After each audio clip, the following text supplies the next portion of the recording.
Welcome to the Josh Kilgore podcast. Today's guest is a volunteer firefighter and a sheriff's deputy, Travis Walker. Thanks for coming on, man. Thanks for having me, man. Hell yeah. Well, let's get into it. Who are you? Where did you grow up here? I grew up here. Right on. Yep. What was, you got any brothers, sisters? What was your early family like? So I got two younger siblings. I got a sister that's 7 years younger than me and a brother that's 9 years younger than me. So Wow. for a while, it was kind of like I was the only child, you know? Yeah. Yeah. I was also the firstborn and the screw up. And, oh, yeah. Made my mom and dad earn every day. That's for sure. Right on. So grew up with your mom and dad then? We grew up mom and dad together, yep. Right on. What was it like, man? Just a small town kid out in the middle of nowhere. Grew up on a family farm, and honestly, it was awesome. I mean, yeah. What did you go to church, that kind of thing, or no, not a real religious family. Okay. Never. Not never, but it was never a routine or anything like that. No. Right on. Dirt bikes. What was your favorite things to do as a kid? So riding four-wheelers, of course. So my dad raced motocross when I was a kid. Really? That's pretty cool. Yeah. And then, of course, every little kid's like, oh, I want to be like that. You know, I want to do this, I want to do that. And then started doing that. And that has been a lifelong hobby. Yeah. Now, Still after it? Yeah. I'm old and responsible and, you know, have commitments and stuff. So if I break my leg, I'm kind of screwed.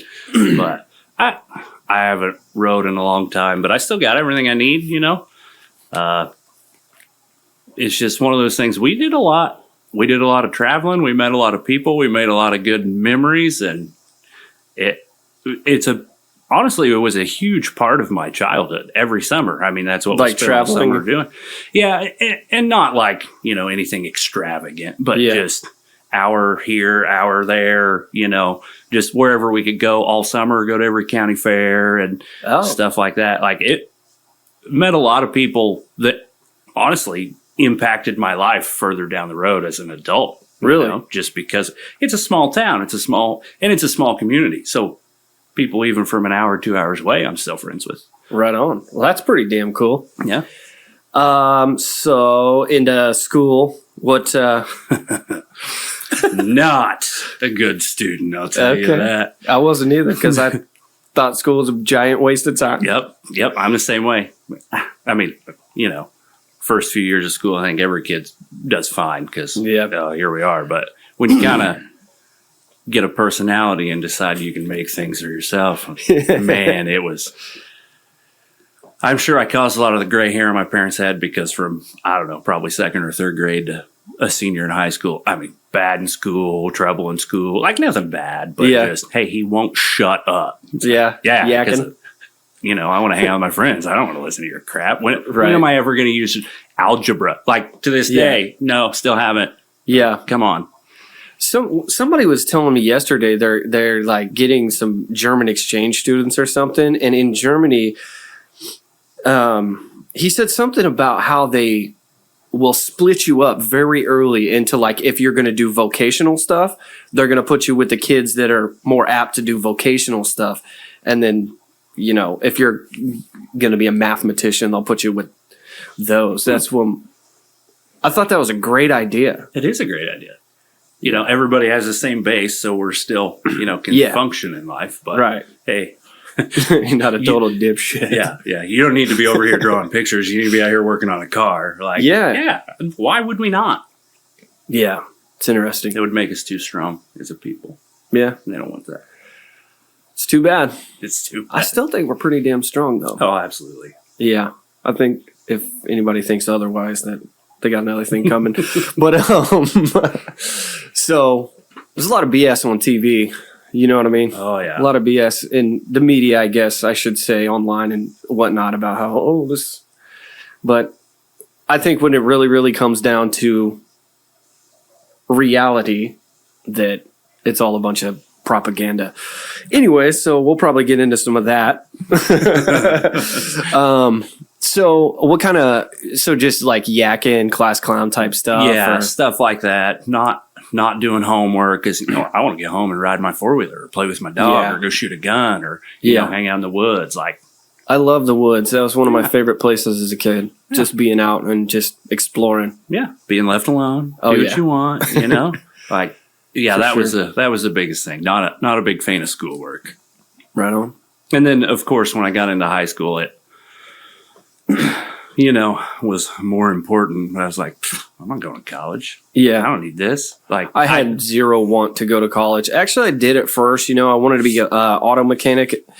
And that was in the early 2000s, and where it was like big bike culture. And right. I think, what was that? Fast and the Furious stuff, which I was not into that kind of car at all. But yeah, I wanted to build badass cars. Yeah. Yeah. I mean, I didn't really know what I wanted to do. I wanted to, drive a tractor and farm and, maybe go explore the world and do something, like fun. But I didn't really have a plan. I was just like, hey, I'm not going to college. What do I need high school for? Now, I'm not advocating that you shouldn't try to do your best at everything you do. Yeah. But as a teenager, that's kind of something you got to learn sometimes. For sure. So you didn't end up going to college then? Well, not conventionally. We can get in. It'll kind of come up a little later, but no. Cool. So high school, did you play any sports, anything like that? No, I wasn't a big sports kid. Me either. It all took so much time. Yeah. And what'd you spend your time doing? Just riding and working, like I said, family farm. So you get out of school, you can go to work, you can go. Yeah. That's a hell of a job. So what kind of stuff? Were you raising livestock or just like crops? Just crops. I don't know nothing about farming. Yeah. So that sounds dumb. Just crops. No livestock to speak of. And my dad was actually partnered with one of his childhood best friends for most of my life. And that's cool. It was a pretty significantly large farm. So it was a lot of work, took a lot of time, and everybody makes a joke. Oh, you work hard 4 months out of the year, and then the rest of the time you don't do nothing, which is kind of fair. I mean, but from what I understand from some guys that come in and see me, like it's damn near sun up to sun down. Yeah, or more. Yeah. I mean, there were times, man, I've seen them out there with lights, man, just going after dark. Yeah, there's times, hey, let's get started at 4, and then you're getting home at midnight, and it's like, wow. And then you do that for 2.5 months, and it's like, yeah, I may not do anything in December, but holy shit, I'm tired right now. Right. Yeah.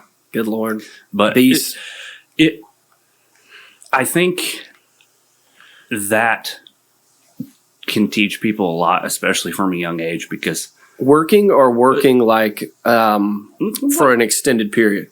Well, both, but just like the farm in general. Like, because you're the accountant, you're the businessman, you're the janitor, you're the mechanic, you're the machinery operator. Like, you're doing all of it, right? Mm-hmm. Like, and we had to work on stuff all the time.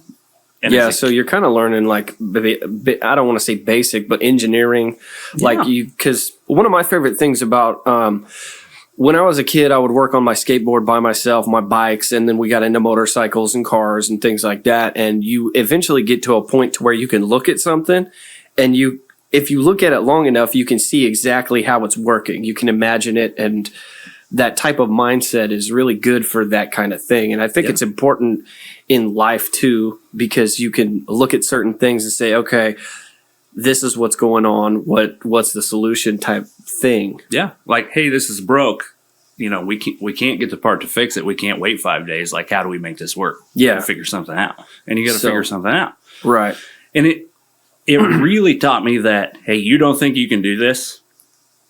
And then, of course, as a teenager with your dad standing over your shoulder, like, you can do it, just try. And you're like, no, I can't. Yeah. And then later on, you figure out, I can do it. You know? Overcoming that self-doubt, man. Yeah. That cripples a lot of people. And I'm seeing that with these younger kids, you know what I mean? They just don't have that. I don't know if it's like a belief in yourself, or like they don't even see what's over the hurdle, I guess. Right. Yeah. I mean, there were times where, they just take you out to a field in a tractor and be like, Yeah. Have this done when I get back. Yep. So You're figure it out, dude. Yeah. Like thrown to the wolves. yeah, and it really caused me to learn that way. Yeah. That's a good thing. And later in life, I found that if there was somebody around who knows what they're doing better than I do, I don't necessarily learn well because I'm like, hey, what do you think about this? Hey, what do you think about this? Hey, what do you think about this? I'm way better. So you're not flexing your exactly mental I'm just capacity, relying on this tool that's right here. Like, yeah. But if they all go away and it's like, hey, figure it out. You figure it out. Yeah, you're developing certain skills. Yeah. I worked in my sister's dad and my mom had a it was like a wood shop. So very early I would work in that drilling. Mm-hmm. I was sanding bows for china cabinets and drilling keyholes. Nice. For the time I was a little kid, man. I loved it. I thought it was awesome. Yeah. Yeah. You're building something. Yeah, and you learn to respect the tool, because as you know, power tools can be pretty freaking dangerous. Oh yeah. And then a knife. Getting a knife, I think, was one of the most important things in my life too, because you learn to respect the blade, and what you do has direct consequences. So you learn to pay attention. Yep. I think that's a great thing. Yep. And you learn to take care of it too, because Yeah, hey, if I break a dull my knife is much more dangerous. more dangerous than a sharp one. Any other farm stuff? I think farming's cool as hell, man. It is really cool. It just, man, you learn so much about so many different parts of life. Like, it's kind of hard to explain, I guess, but anything you're legitimately cultivating the soil and taking care of the earth, right? Yeah. And we are doing so many things to protect the dirt, because without our good climate and without our good earth, we have nothing. Yeah. Right? So, which it can also cause some cynicism later down the road. When climate change, stop polluting. But it's like, motherfucker, look where I live. I take care of the earth. Don't be yelling at me. Like, go talk to somebody else. Get out of here. Right. You're not a factory. Yeah. But it just teaches you hard work and responsibility. Like, if you think that teenage kids driving multi-million dollars worth of equipment aren't going to tear some shit up when nobody's around, like, you're fooling yourself. And you learn that, hey, instead of saying, oh, no, I didn't do that, but obviously you did. Like, there's no hiding it. Yeah, right. You're the only guy out here. Yes. Like, hey, I did this. I'm sorry. This is what happened. Like, from a very early age, it teaches you take responsibility for what you did and just own it. And that was something I had a hard time with as a teenager. It cost me and my dad heads a lot. Yeah, I don't know if that's a normal teenager thing or not, but I definitely was that way too. Mainly because I was scared of the outcome. Mm-hmm. Yep. So, it wasn't like it's okay, buddy. We'll get him next time. Yeah. You know what I mean? It was like, God damn it. Yep. It was what the fuck?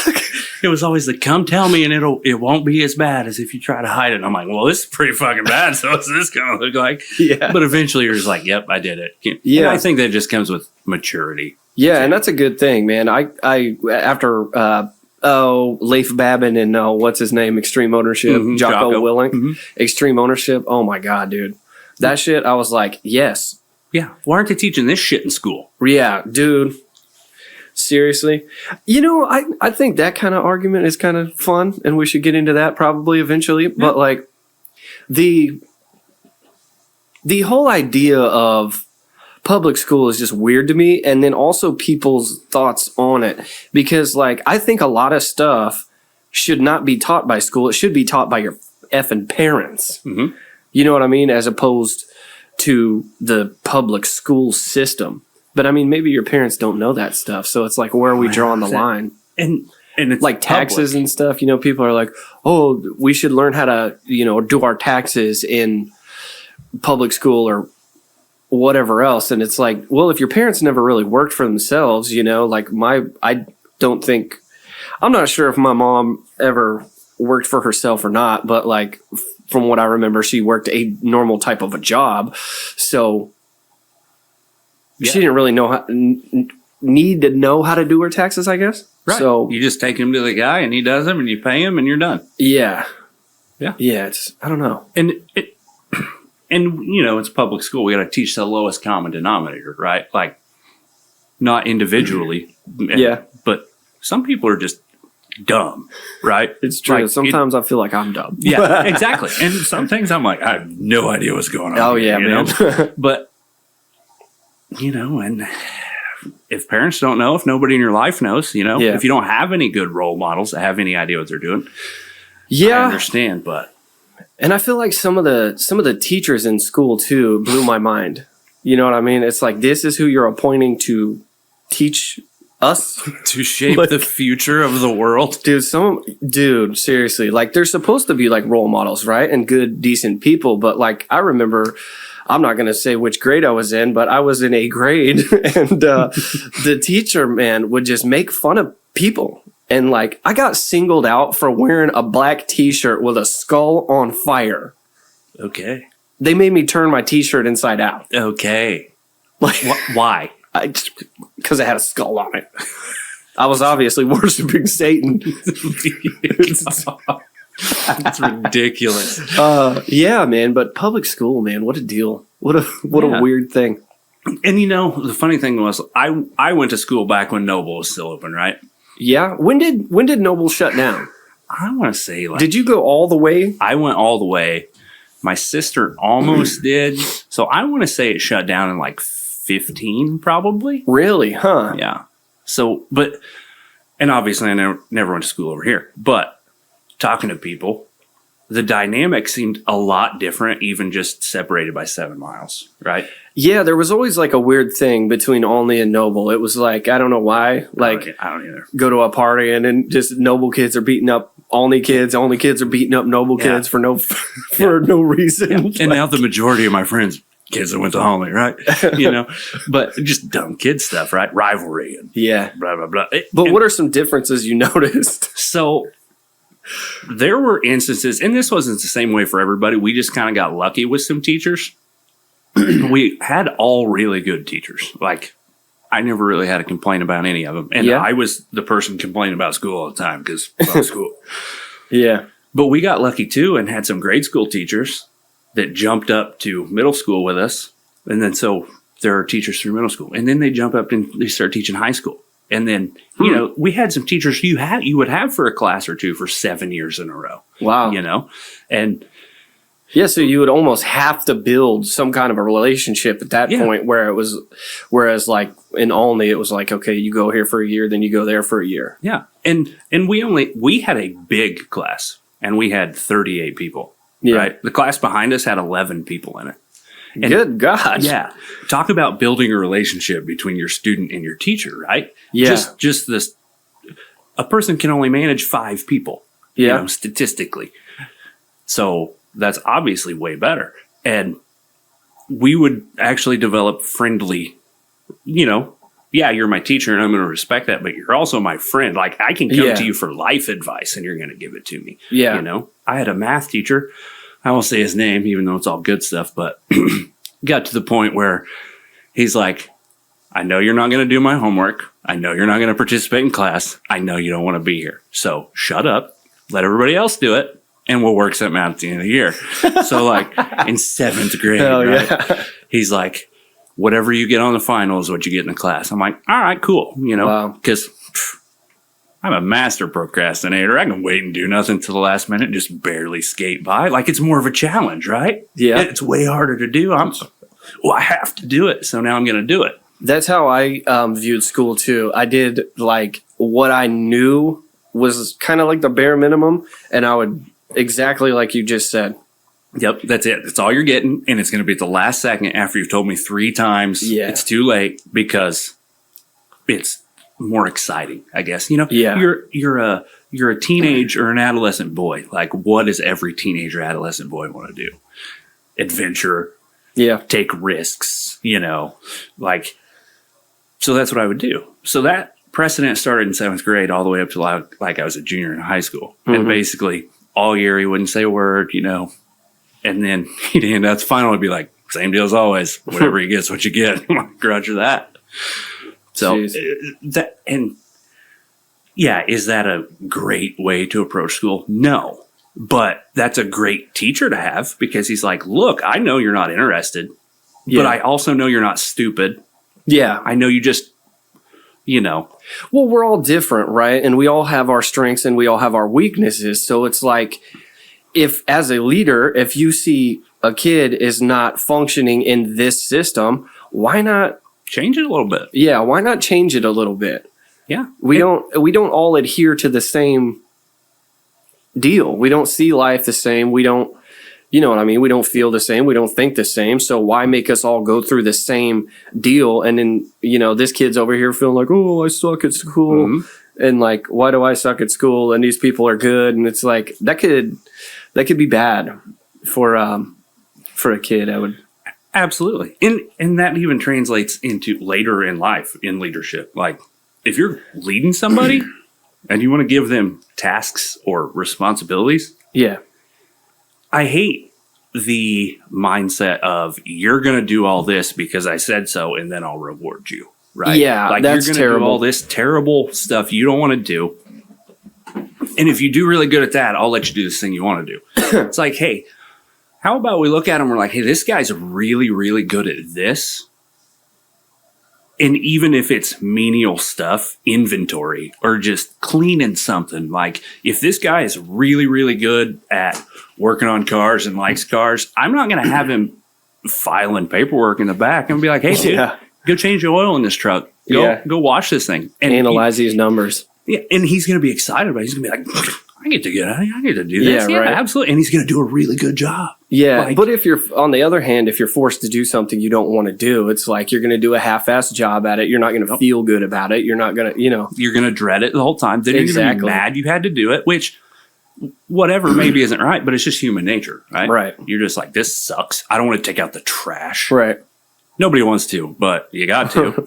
But it's way different than, oh, you want me to put a new door on this house? Right. Yeah. Let's do it. But did you guys have construction over there and stuff like that? We did. We had a construction class and a welding class, and we had a lot of ag classes. Nice. We were very agriculture heavy. I could see that. And honestly, that was the best part of high school was ag class, FFA. We had my freshman year, we had a teacher. I won't say his name because he's kind of a prestigious person over here now, Okay. I like to think we elevated him in his early years. It was all Travis. That's right. Hey man, I put him through it, and we had a few closed door conversations at a few points, but he was awesome. So he's a brand new teacher, young, like 21, comes in to teach an ag class in a high school. The younger teachers in my mind were always cooler. Because they're closer, they remember, they understand. Yeah. So they're less removed. Yes. That makes a lot of sense. Yes. And the other good thing was he's teaching an ag class. It's not like he's teaching freaking calculus. Yeah. Like this is something people are in this class because they want to be. Here we go. And that guy was awesome. Fantastic. And that was the only part of school I liked which obviously I grew up on a farm. Like this is what I like to do, but we got to go outside. And we just be in class, and it's like, hey, let's go here and look at these trees. And you tell me what kind of trees they are. So we go walk around the woods. Like, more vocational stuff is always better for kids. Yeah, some don't want to do it, but, Do you feel like it's kind of like a work ethic type thing? And then that mindset we were talking about earlier that you get from actually doing physical work? Yeah, absolutely could be. It could just be as simple as, hey, we're getting out of the building. You know? Kind of that break from from the monotony. Hey, now we're out in the woods. I remember in auto mechanics, man, when they let us go to the shop, we had to spend so much time on the books, and I was like, I don't get it. Like, I don't learn this way. I don't know what is going even on in this book. And then you want me to read this wiring diagram and wire up this rate? I have no idea what I'm doing right now.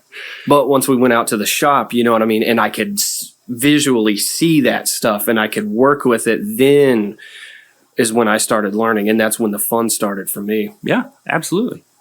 And, that kind of expands on the whole thing. Like these kids want to be over here learning calculus and this kid wants to be out here changing the oil in a semi in high school. It's, you split that and you can give them a book and show them how to read, how to do it. And they're like, oh, I know how to do it. And then this guy's like, I have no idea what these words mean. Let me just go do it. Yeah. Everyone is lumped into everything so broadly. Yeah. All the time. And I think that's an issue. Yeah. Like what else besides like schooling? School, taxes. Yeah. Politics. The criminal justice system is terrible at it.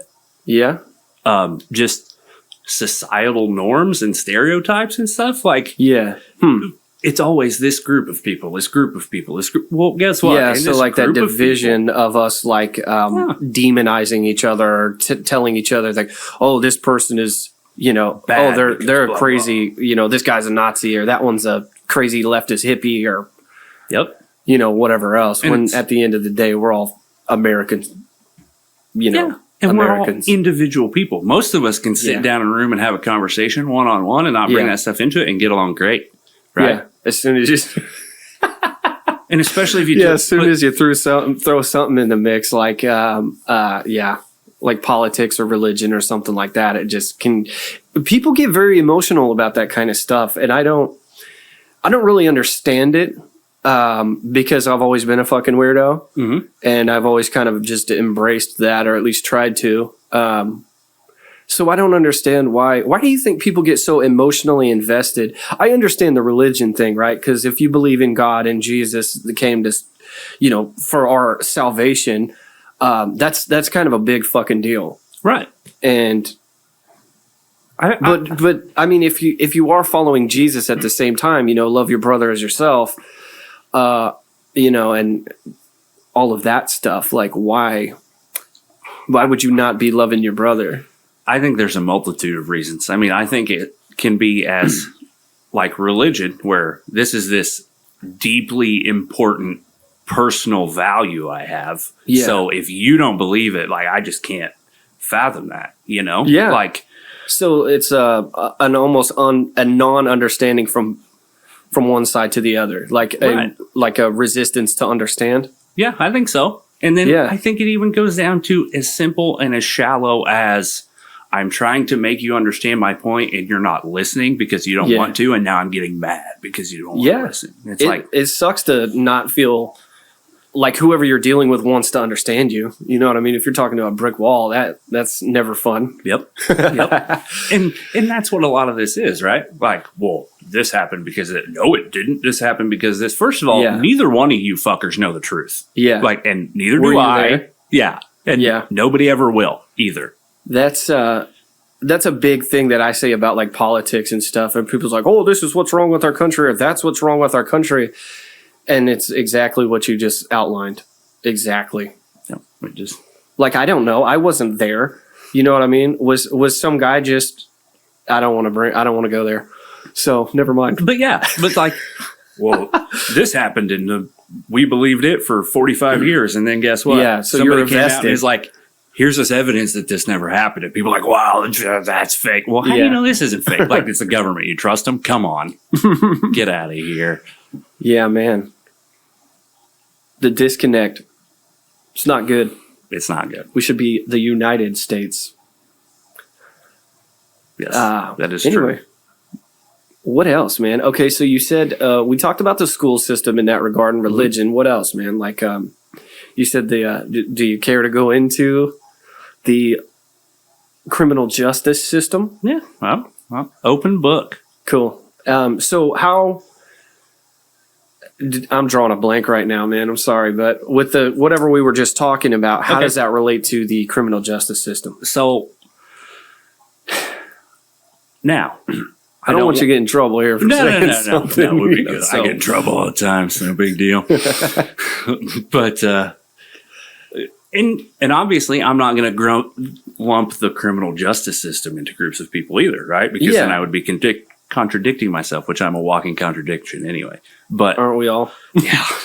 But there are a lot of times that I see that hey, this person did this, so they're bad, so they have to get this punishment, right? Because this is what this law says. Say somebody screws up, they get into something for a little while that they probably shouldn't be into. Now you're categorizing this person as a junkie or like a total lowlife or a criminal or whatever else. Yep. This guy has bad friends. He's making bad choices. He's, why is he upset? Who knows? It could be anything in his life, right? Yeah.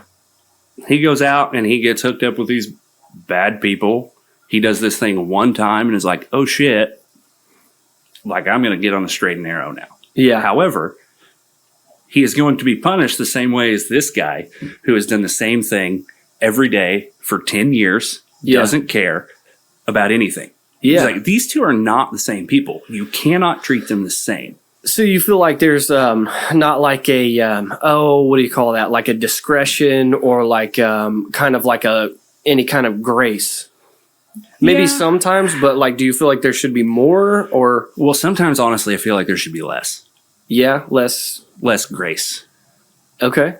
So that's why I'm saying it's got to be a case-by-case basis. So you do get these people that are just making mistakes that need the chance to just be on probation or, hey, we're going to drop this down and you're going to pay us your $300 and you're going to clean up trash for a week and then you're going to move on, right? There are cases where that's the correct thing for those people. Yeah. But they are treated the same as the person who's been doing it for every day for 10 years, doesn't care, Yeah. So it's not that, hey, this person's getting hammered and he shouldn't be. It's, hey, this person's not and he should be. I got you now. So somebody was telling me about a gentleman that's been doing some crazy things, and I think that he was actually arrested recently. But this guy was into drugs, and from what I understand, underage ladies, and he was providing them with drugs and things like that. And from my assumption, this guy should have, he's probably been doing this stuff for who knows how long. And like, why aren't we doing something about this? You know what I mean? Is it kind of like state level politics or so, so let's just get this guy out of the equation and just say, you've got a dirtbag who's obviously a dirtbag and been a dirtbag for forever, or maybe he's not a dirtbag, bro. Maybe he needs like some mental health counseling or, whatever else. Like what's this? There are some people that are beyond help, I believe, because at the end of the day, you have to make that choice as an individual. So what do we do? What's to be done? I think I think there are some state level politics and people giving direction to like judges and stuff. Like chief judges can say, this is how we're going to do this. Like, so that's just his interpretation of the law. It's not necessarily correct. Yeah. But everybody has to have some guidance on stuff, right? Yeah. And you can get into the whole political thing, and this person is appointed by these people we are not represented, but they're appointed by this little place up here in the corner. And so that does have some effect. I think some other effect is people not giving a shit about their job. Yeah. And they're I could see that. Sorry, I don't want to. Go ahead. And they're just there because, hey, this job makes me this much money a year and I can do this and blah, blah, blah. And it's like the freedom involved. But the whole point for you to be here is to help people. Yeah. Right. And hammering this guy and sending him off to prison, maybe it's not helping him, but it's helping these 47 people that in the next 10 years he's going to victimize. Yeah. Right. So if he's providing drugs for people and glorifying the lifestyle and because there's a draw to that. You're an outlaw, right? You're a bad boy. You don't need the fucking system. And nobody's a bad boy. Yeah. I mean, I remember when I got arrested, dude, it was not for anything serious, But I was like, I turned around immediately and I put my hands behind my back. I was like, all right, take me in, man. You know what I mean? Like, it is what it is. Like, I'm not going to fight you. I was fucking wrong. So here we go. Yep. That side note, that is one of my favorite parts. But I was never like the guy also that was like, oh, man, fuck cops, dude. I'll beat their ass. Yeah. It's like, dude, he's got a taser, handcuffs, and a gun. Yeah. Like, those are my Do you have those things on you? Yeah. Because it's fine. Just, you're not going to get me. Yeah. And then it comes down to it, and then you're driving them to jail, and they're in the backseat crying. And it's like, what happened, badass? Yeah. You know? You guys have been doing this for years and years and years. You know how to stack the deck. Yeah. Okay. Like don't think they don't, man. Come on. And the thing is, like, be polite. Like, yeah, that's what I tell people all the time. Just don't be an asshole, dude. Like, what the fuck you pulling me over for? Because you were fucking up, dude. Like, yeah, I'll take people to jail and they'll be thanking me. And guys are like, how'd you get them to do that? I'm like, one, I'm not an asshole. Yeah, two, true. That is a big deal. He wasn't an asshole either. Like, I judge how I'm going to treat you by how you treat me when I get there. And we can adjust it as we go through our interaction. You know, maybe we have to go up or maybe we can come down. Yeah. But people be like, hey, man, thanks for being cool. And I'm like, dude. Yeah, you were cool with me. We're just people. Like, I'm going to be cool with you. That goes a long way with me, man, as far as dealing with police, because I've dealt with some police that are like your fucking rah, Billy badass, like I'm the fucking man type of guy, and I fucking hate that. And still, I try to remain as civil as possible. Mm-hmm. But yeah, that's not fucking cool. If you want to de-escalate a situation, you can either de-escalate a situation, maintain it, or fucking escalate it. And I feel like that's grounds for just straight escalation. It's asking for trouble, and it's not fucking cool. Yeah. And last few situations I have had ran in with police, man, they've been respectable.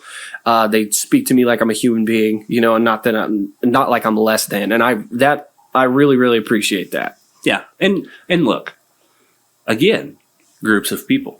You're coming down to the individual person. And I have defended guys who are assholes to people. And I'm like, look, I know he was an asshole, but try to understand that he wasn't trying to be. Yeah. He's just not good at communication with human beings. Like, yeah, but shouldn't that be like some kind of prerequisite? You know what I mean? Disagree. If you're going to be face-to-face interacting with, you know, people on a fucking damn near daily basis, probably. I'm not sure if you guys do a daily basis. Yeah.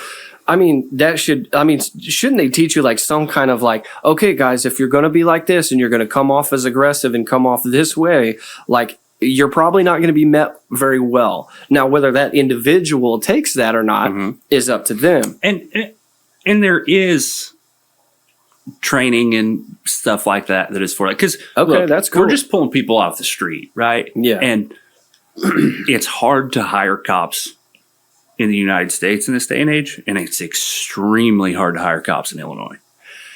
And I could really, really see that, you know, based on the propaganda going on, as well as the politics, I guess, at the state level here. Because I mean, a lot of my CEO guys that come in to see me, I mean, the things that they tell me are just absolutely ridiculous. Now, I will say that I'm the type of guy, I'm decently libertarian, like personal liberty on an individual level. I think much more on an individual level than I do on a group level. So that's where this is coming from. And, you know, I could be wrong, and that's fine. But the way I see it is that I'm drawing a blank as to where I was going with that. What was I talking about? You're much more libertarian. How you treat people. There is training that teaches us to be polite. So where I was going with the libertarian thing in this whole conversation is that I don't think a lot of things that are illegal should be illegal. If I don't want to wear a seatbelt, like, I think that's a damn near extortion, that somebody is going to make me pay a fine for not snapping on a seatbelt. Like, that's my personal liberty, and that's my decision. Now, should I probably put that on? I mean, I guess so, because that's what I've been told. But, like, I don't actually know because I haven't analyzed the data. Right. But, I mean, you know what I mean? So, obviously, like, murdering somebody is wrong. Yep. That's just wrong, and I don't care what religion you're a part of. I think that is across the board. That is obviously wrong. Right. Right? But I don't think a lot of things that are illegal should be illegal. I don't think that the government should have their hand in telling you should or should not do this. So in that mindset, I don't think a lot of people should be getting arrested and dealt with. And I don't think a lot of people should be, I don't want to say a lot of people, and this is not something I know a lot about. This is just where I'm at right now. Very open to change, by the way. I don't think half of that should be going on. Yeah, you know? And look, I agree. So there are things that the state does. Like, how much is it to renew the registration on your car? I have no idea because I know that I have to do that. I think I think license plates in general are BS. Like, if the why do we have license plates? What is your? I do like license plates. Because let's say somebody comes in here, breaks into your place, takes all your stuff, you're not here. Okay. They leave. All we have is somebody says, hey, I saw this car with this license. I saw a white Chevy Malibu with this license plate. Which, you know I mean, everybody around here drives like a white Chevy truck, be it a work truck or like, whatever, a white truck. Right. So you're able to identify them with that. And if the registration is current, you know that is that person. Correct. Okay, that makes a lot more sense. Yep. Okay. So I like them for that reason. Now, do I think it should cost $300 to put a license plate on your car? No, I do not. Yeah, that is ridiculous. Okay, and then I wonder what a license plate actually costs to get manufactured. 3 pennies? I don't know. Nothing. Yeah, I mean it's like a piece of cheap your crap. Governor's up there stamping them out right now. Like how many of them are in there? But that should tell you something. But so even and now, stickers aren't that expensive. They do seem like very high quality stickers. I will say that's fair. But so like. Now the state is checking to see if you have car insurance because you have to have car insurance. Now that's one of those laws. I just got into this. So that's one of those laws where I'm like, all right, look, I think it's reasonable that everybody should at least have liability car insurance. So if they hit someone else's stuff, it's paid for, right? Mm-hmm. That's reasonable to me. Should it be so expensive? No, another topic. Do you think it'd be less expensive if it were a privatized thing, or is it a private thing? It's a private. Okay. I don't know the inner workings, but from my perspective, I believe it is kind of a private thing. Yes. Okay, so that's at least good. You know, we don't have the. It's not. You have to buy the state insurance. Correct. So now they're checking insurance. Well, if your vehicle lapses insurance, which mine did. Funny story. Mine did too. I'll tell you how I figured that out. Oh, Lord, man. So what happened with me is my van was inoperable and I basically wasn't using it because it was getting worked on. And by the time I started driving it, I forgot to get insurance. Mm-hmm. So they suspended my plates and I got insurance and forgot about the plate suspension and I got pulled over. The cop was awesome. I don't remember. Bogard. Possibly was his name. I probably shouldn't name drop, but he was very respectful.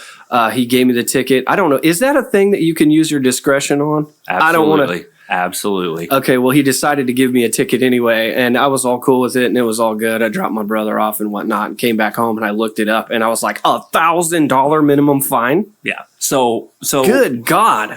And it's not like I'm not getting arrested over here for smoking meth and beating my old lady up. Right, you know what I mean? Right. Like I hope I'm an upstanding citizen. Sometimes I drink a little too much, but I'm not out here fucking the streets up. Right. So we do have discretion on most things. Okay. There are some things we do not. Now, this also varies agency to agency.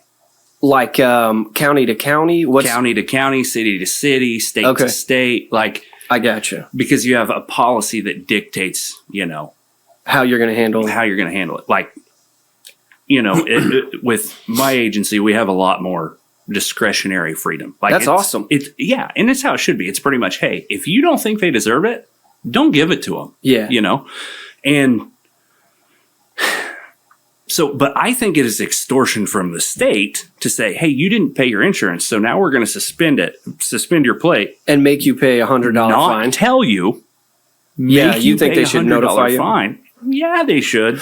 Okay, so you think they should notify you before they suspend your plates and not notify you that they suspended your plates? Yeah, that makes a lot of sense because I was notified, hey, your plates are suspended, get it handled. Mm-hmm. Huh. Yep. I think So, they should send you you're a not letter. getting a warning or anything. It's just, this is what it is. Yeah. And then you have that to is pay, kind of extortion-ish. because you're now paying $100 to have your license plate on top of your $300 license plate. Yeah. Now, there is discretion on every level of law enforcement.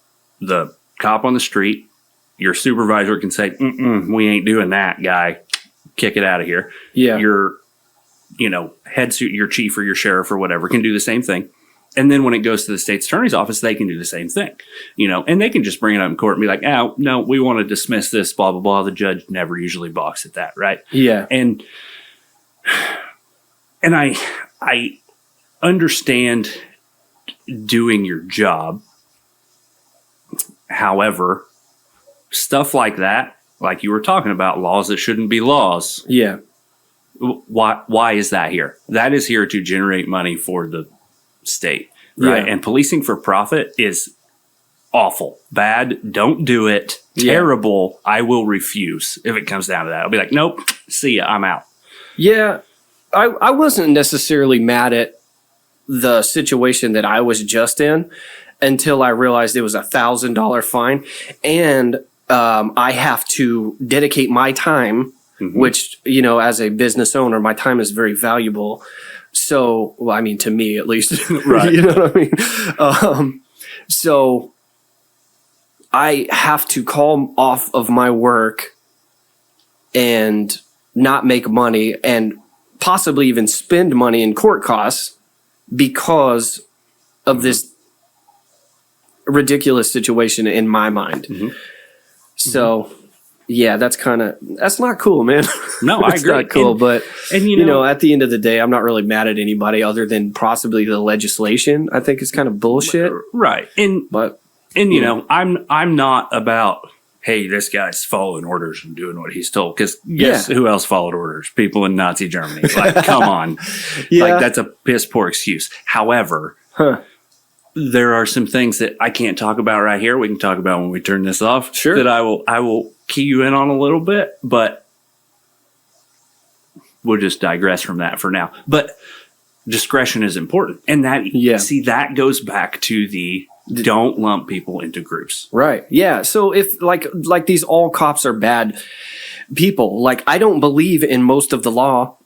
Yeah. You know what I mean? But I'm not going to say all cops are bad because you guys are human beings and individuals at the end of the day. You know what I mean? That's like saying all barbers are bad or all people that I'm gonna go out on a weird wing here and say all people that do drugs are bad. Right. Just because you decide to do something that is against the law doesn't mean you're a bad person on the inside. Like, you know what I mean? Yeah. Legal and moral are rarely the same thing. Rarely, huh? Maybe I'm a little cynical, so maybe not rarely, but I like it, dude. 50-50, I don't know. I like it. I don't know. But But yeah, man. So, man, it blows my mind that half of this shit even got passed. And who's writing this shit and who's approving this stuff, man? I don't know enough about politics at all to have from it. Yeah. In some way, shape, or form. It's all about that dollar bill. Yep. It's insane to me. When I was down in Sarasota, Florida, that's primarily where I cut my teeth barbering. I ran into wealthy people that were like generationally wealthy, and those guys a lot of the times were fucking assholes. They thought they were better than me. They would walk into the barbershop and see me looking the way I look and whatever else. And they would look down on me immediately. And then there were your people that earned it. And most of the time, those were good people. They saw me as an equal. But then sometimes you had that asshole that just has that fucking ego, like, oh, I'm the fucking shit because I got all this fucking money and I got a $4 million yacht and I got fucking this and that. And it's like, nah, dude. Mm-hmm. Nah. Mm-hmm. No, I agree. How many rich people from here do you know that act that way? I don't know because I don't know if I'm associating with anybody that's got that kind of money. Right. And I guarantee you that you do. associate with those people. Yeah, a lot probably. more than you think. Yeah. And you know what? Like, I'm not lumping people into groups here, but it just culturally, people always say, hey, geography, land can't vote, land shouldn't matter, blah, blah, blah, right? Really? Like, you know, That's like, BS. hey, this county doesn't get more of a vote than this one just because it's bigger in size than this one. There's more people here, right? Which makes sense. So, you know? so go ahead, continue. But the culture in this giant county with very few people is completely different. Yeah, than this not even tiny close. county with a lot of people. Yeah. It is not the same world. And why I do understand why money and power, but you're letting this tiny place dictate what the rest of this large place does. Yeah, right? which is completely wrong. Completely wrong. Completely different world. You go outside, it looks completely different. There's way less people. There's, you know, we have laws in Illinois that at the end of them state only for municipalities with 1 million or more people. Huh. And it's like, hey, maybe we should put that on more of them. Yeah. Right? For sure. Like, because life out here versus life in Chicago or otherwise is not even close. No. It's and I would dare to say that neither are the morals or values. I would agree. Now, and that's not to say, as the point we've been making here all freaking day, that's not to say that I'm drawing a freaking blank here, man. well, right. It's not to say that somebody from Chicago and me can't sit in the same room and agree on a lot of Maybe things. you got the same values and morals. Yeah, that's where I was going. Yes. Thank you. But our outlooks on life completely. Well, people shouldn't be allowed to do this. Why? Are they hurting anybody? No, they're not. Maybe they should be allowed to do that. Yeah. And, you know, back to the point of there's way too many laws. There are. You know they're supposed to be, by law, clear, concise, and enforceable, right? Hold up. Dude, when I fucking moved to Illinois and I fucking started reading the laws that I had to do to start a business, to be an operating barber inside of a building that is licensed to do it, when I read that shit, I was like, what does that even mean? Yep. And not only, okay, so down in Florida, this is the thing I like way more about Florida. It was very clear. It was concise. It says, okay, do this and do that and do that, and you're good to go. Illinois, it was like pages of like, Article 1, Section 2, Thou shalt not have ye. Just crazy shit, man. And I'm like, I didn't even want to fucking read it. I'm like, what the hell is this? Can somebody just clearly, like, I thought about taking this to a lawyer and saying, dude, can you transcribe this in layman's terms? Because I'm just a dumbass barber, bro. I don't know what the hell any of this shit means. Yep. Yeah, fuck that. Yeah. That's some bullshit. Like, it's my job to read and understand law, right? Like, not all law. Look, judges and lawyers and legislators don't understand the law. Yeah. That's the fact of the matter. However, people are like, well, why did you do this? And I'm like, well, right here, it says this. And they're like, but how do you get that from that? I'm like, look, I understand what you're saying because this is ridiculous. It's in Latin. Yeah. It makes no sense. However, they use crazy words, man. And I was never good at like spelling or grammar or any of that. Soup. They word everything to just get. It's like it took so much brain power to decipher the first 4 words before you even get to the point. Yeah. What is the point? Yeah, it's a hoot. Yeah. So it's I don't know. It's a pretty big rabbit hole, but you know, my philosophy is, hey, treat people like you want to be treated, right? Yeah, exactly. And if you're hurting somebody, guess what? You're getting the hammer. If you're not, then, hey, we'll figure it out. I feel like this is kind of a problem with the system in the way that it is, right? Because, like, if you read, I don't want to go there because I don't know too much about that. But so if you read something that's clear and concise, you understand that. And you're like, okay, I can agree to that. But if they're passing like this crazy shit that you can't, as a layman, read and understand, it's like you're way less likely to even give a shit. So it's like, Well, and why even go there? Well, for power and profit. But why, I don't know. I think that's up to the people. Yeah. And now they're, proposing bills that are, hey, let's make medication more affordable for people, right? Cool. Awesome. And then they strip everything out of that bill that has to do with medication. And they fill it with all this other stuff, making laws from legitimately ranging from EPA legislation to what the cops can do on the street. Like just the whole... Under the umbrella of this cheaper medical. Yep. Yeah, so that's insane. The public sees, cheaper medical. Why aren't these people... Yeah, why don't we vote on that? Well, guess what? The bill's also 500 pages of that law you can't decipher a paragraph of. Yeah. And then people are reading it, voting on it, and passing it within 12 hours. Like, come on. No one has read this. What are we doing? Yeah. I feel like I don't know if I really want to go on record saying this, but how much responsibility do the people have in saying, okay, say we all, oh man, I don't know how to say this without sounding extreme and crazy, but like, okay, say the people banded together and are like, we're not going to fucking stand up to this because this is fucking bullshit. Stand up for this. So, because I feel like most people are so scared of the government and everything else, which is insane. But myself included, because I don't even want to say what I'm wanting to say right now in fear of, look, some kind of retribution. But how much? I don't even know. So I see where you're going here. You recall the Illinois assault weapons ban, right? Sort of. So they basically banned that's AR-15 style rifles and one thing I did not give a fuck about. Yeah, you know what I mean? I don't. You know what I mean? Like, they're trying to do that? Good. Go ahead. Do that. That's not going to change one fucking bit about the way that I live my life. Right.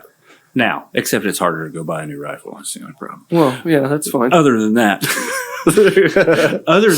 So in that was also, hey, if you have this rifle, you have to register it, right? Yeah. You have to register all these rifles. Well, if you look. Why do they need a tally of who's got what? Yep.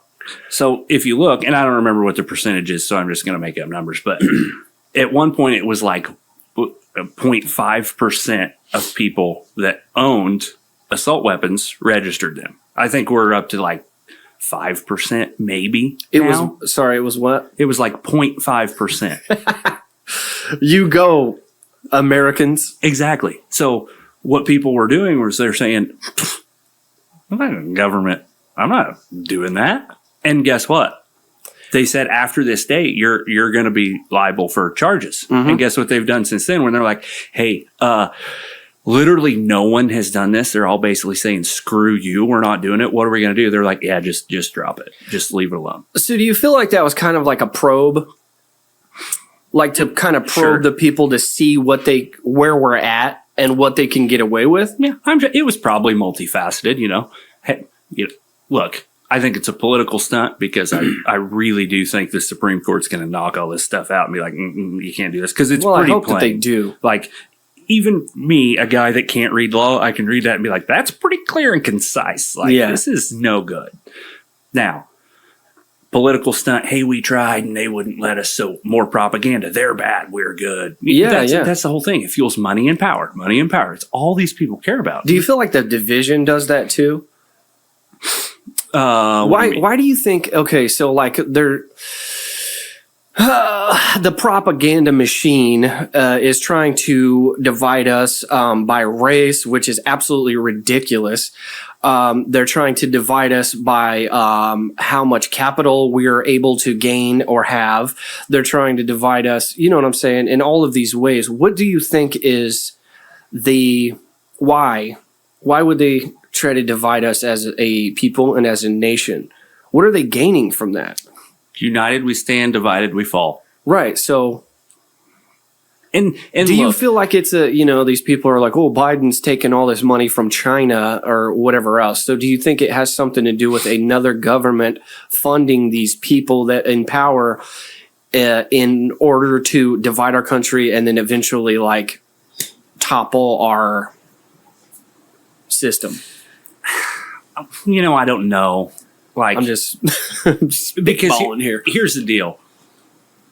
At this point in time, maybe sometime in the future, I don't know, but at this point in time, there is no foreign entity that could come into the United States and survive, right? If they wanted to come take it by force. Yeah, and also, I watched a pretty interesting video on how difficult it would be to actually gain access. This is like to us.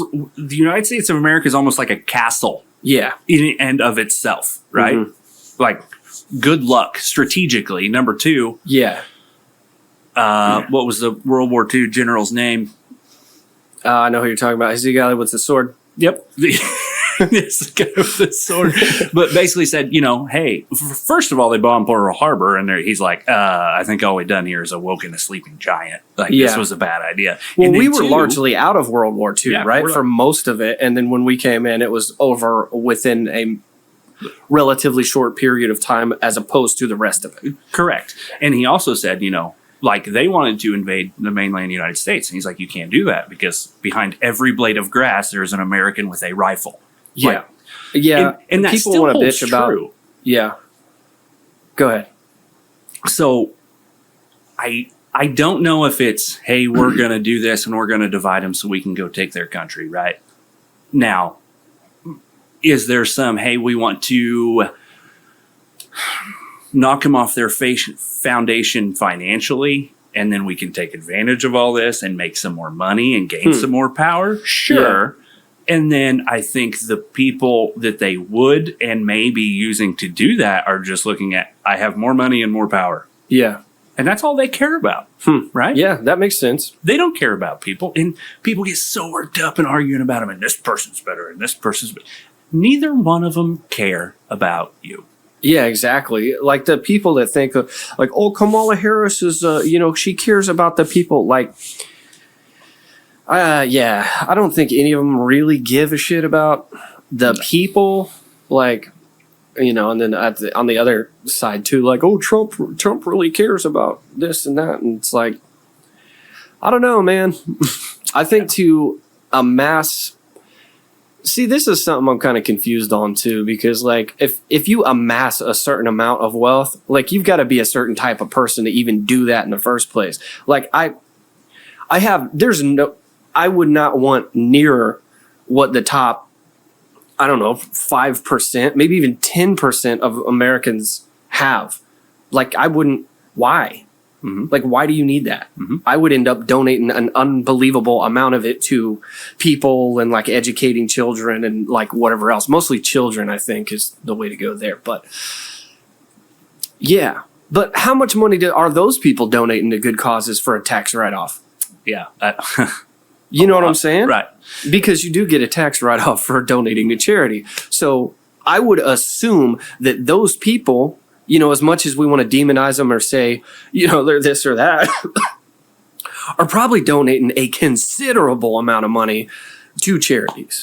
Even so if it's like just for the tax write-off, yeah, it's still helping, right? Yeah, that's what I'm saying. So that's a good thing. It is a good thing. But it's also a bad thing. So like, you know what I mean? So it's like, yeah, it's weird. But should that person be free to do as they choose? I think yes. Yeah.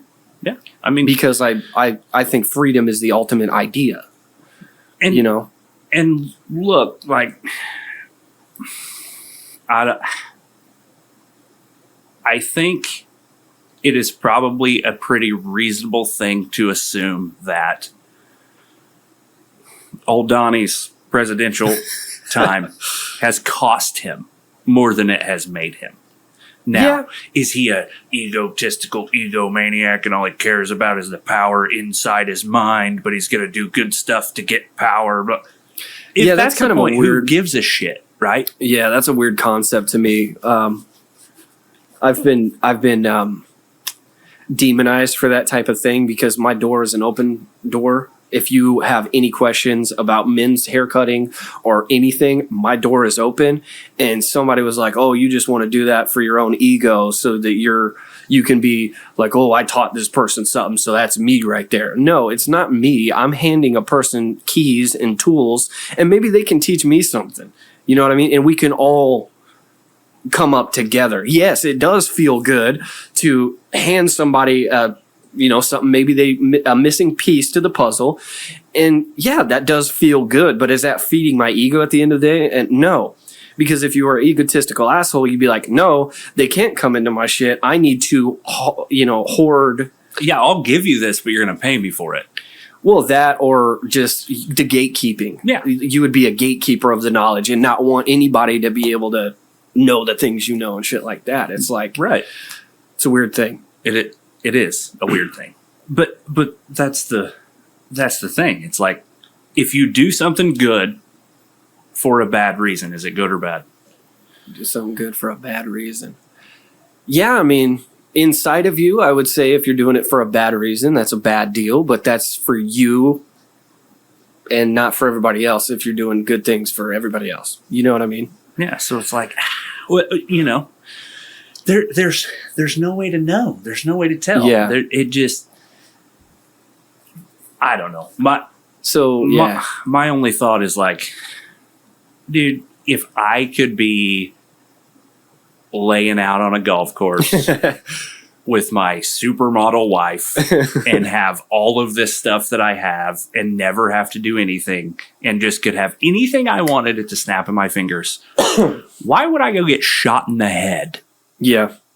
Why would you put yourself in a position to where you could be compromising? Why wouldn't I just be like, nah, cool, whatever, I'm out? Yeah. Yeah, that's true. Yeah. I don't know. I'm not saying either one of them are good people because honestly, they're probably not. But yeah, there's no point in getting so worked up with people you actually need to have a relationship with. Yeah. About what is better and what isn't. What do you know how much a president even makes? I think it's like $400,000 a year, I believe. So 400,000. That probably is not shit compared to what old Donnie Boy would make outside of a presidency. Yeah, I'm sure. I'm wondering how much of his own... Can you fund your own campaign? Yeah, I believe so, yeah. I wonder how much he is actually funding his own deal. I don't know, man. Like, that stuff's so weird. Like, let's rally and just talk shit about the other side. Like, it's so weird. It's so weird. And the people drink the Kool-Aid, man. Yep. It's wild. Do your own research. Find somebody that you trust to listen to. And discuss it. Discuss it with each other.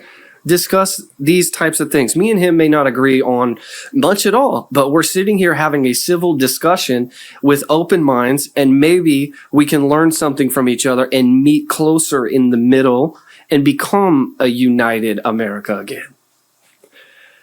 Yep. I'm going to get off my soapbox. Yep. I mean, you hit the nail on the head pretty much right there. Yeah, man.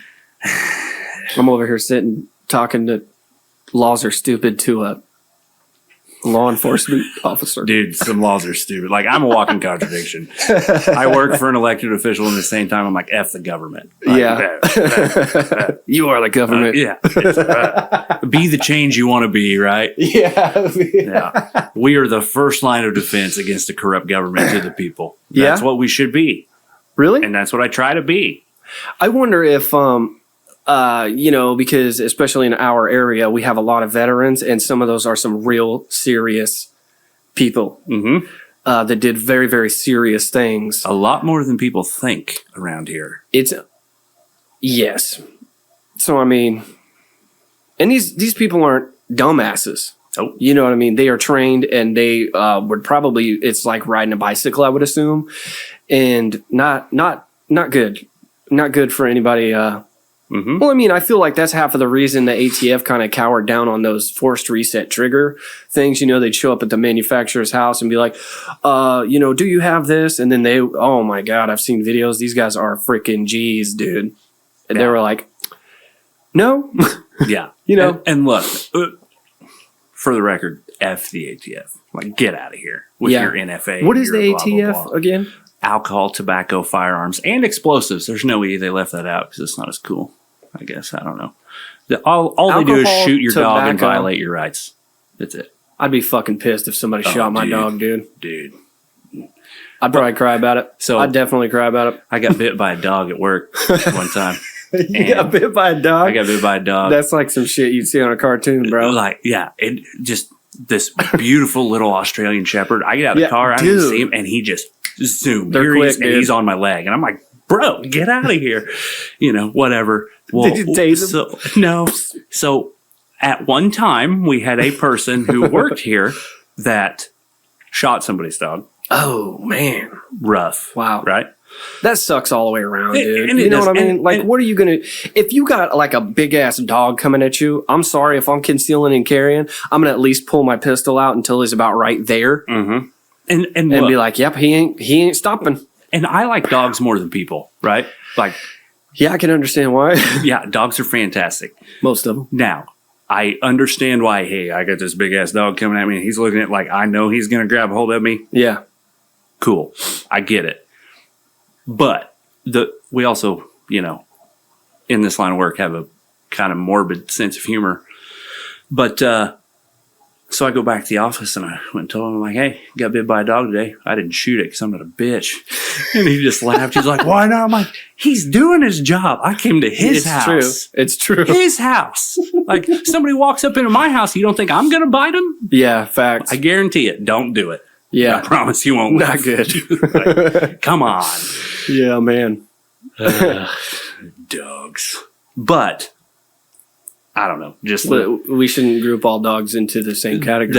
That's true, because there are dogs I've looked at and be like, there are shitbag dogs, dude. You come out of there, I'm gonna shoot you. And I'm one of those people too. It's like, you can have like the biggest, gnarliest, like meanest fucking dog ever that's like born and bred to do a certain job, and you as the leader and parent of that dog understand the dog and you do your job. Mm-hmm. And that dog is a well-mannered dog. Mm-hmm. Whereas you get shitbagging on shitbag and it's just shitbaggery. Mm-hmm. That just bag's full of shit, man. Yeah. I can't imagine half of the shit you deal with, but it is what it is. And I don't know. Can I ask you a question? Yeah.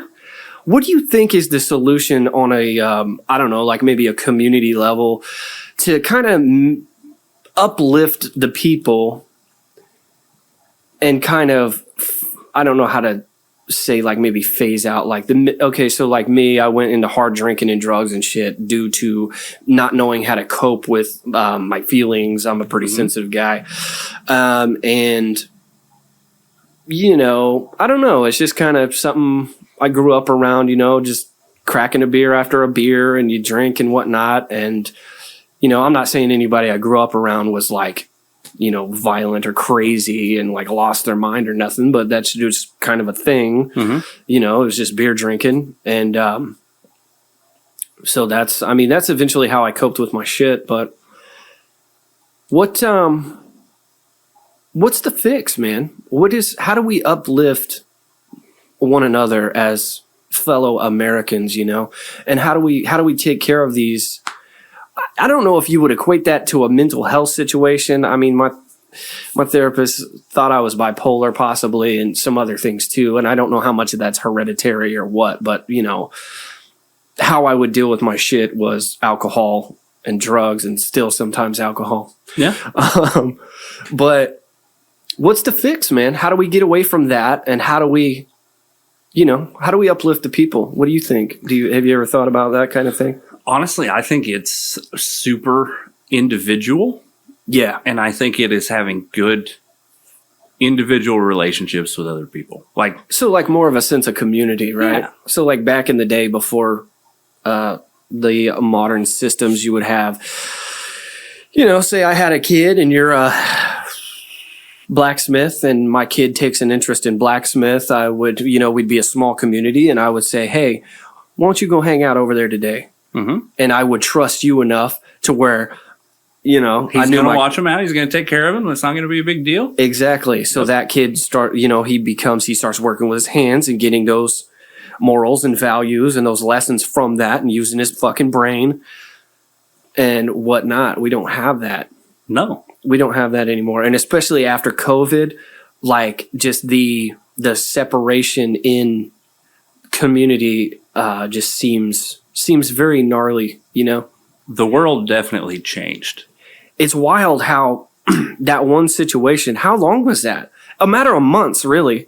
But then, okay, so they, I don't know, was it 2 or 3 months to where you couldn't go outside? Yeah, probably. Or whatever else. But then there was like the time afterward to where they were like, you have to wear a mask, you have to do this. And that became all politicized, which is insane to me. If you want to wear a mask, do it. If you don't, freedom. You know, and if you don't want to come around me, don't. If you want to run your business and don't give a shit about masks, do that. Put a bulletin out and say, hey, we don't fuck with masks here. Or say, if you enter this establishment, you will be wearing a mask or you will be kicked the fuck out. Yep. Like, and I think all of that is fine. But why do we got to take it so far, man? I don't know. I don't know. That sense of community, man. How do we do it, man? It's up to us. It's up to us, and as people, because our government is not going to do it. Mm-hmm.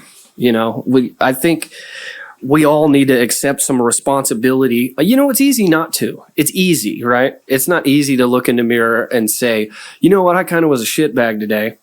Let's do better tomorrow. And it's not easy to sit there across from a table from somebody and say, you know what, dude, you were a shitbag yesterday. Get your shit together. Mm-hmm. Or, you know, and you know what the problem is? It's easier to do the second one. It's easier to say, you were a shitbag yesterday. Right. Get your shit together. And then if that person's not ready to hear that and has too inflated ego or whatever else, they're going to be like, well, you know what? Well, fuck you, man. And not even let that in. Mm-hmm. So it's an open-minded thing, too. But the guy saying that is not going to go home and look in the mirror and be like, you were a shitbag today. Yeah. You got to do better. Like, and I do that shit for sure. And we all should, really, I think. You know, it's an accountability thing. It's holding yourself accountable and having trust in your fellow man or woman or otherwise. And just saying, you know what? Yeah, I fucked that up.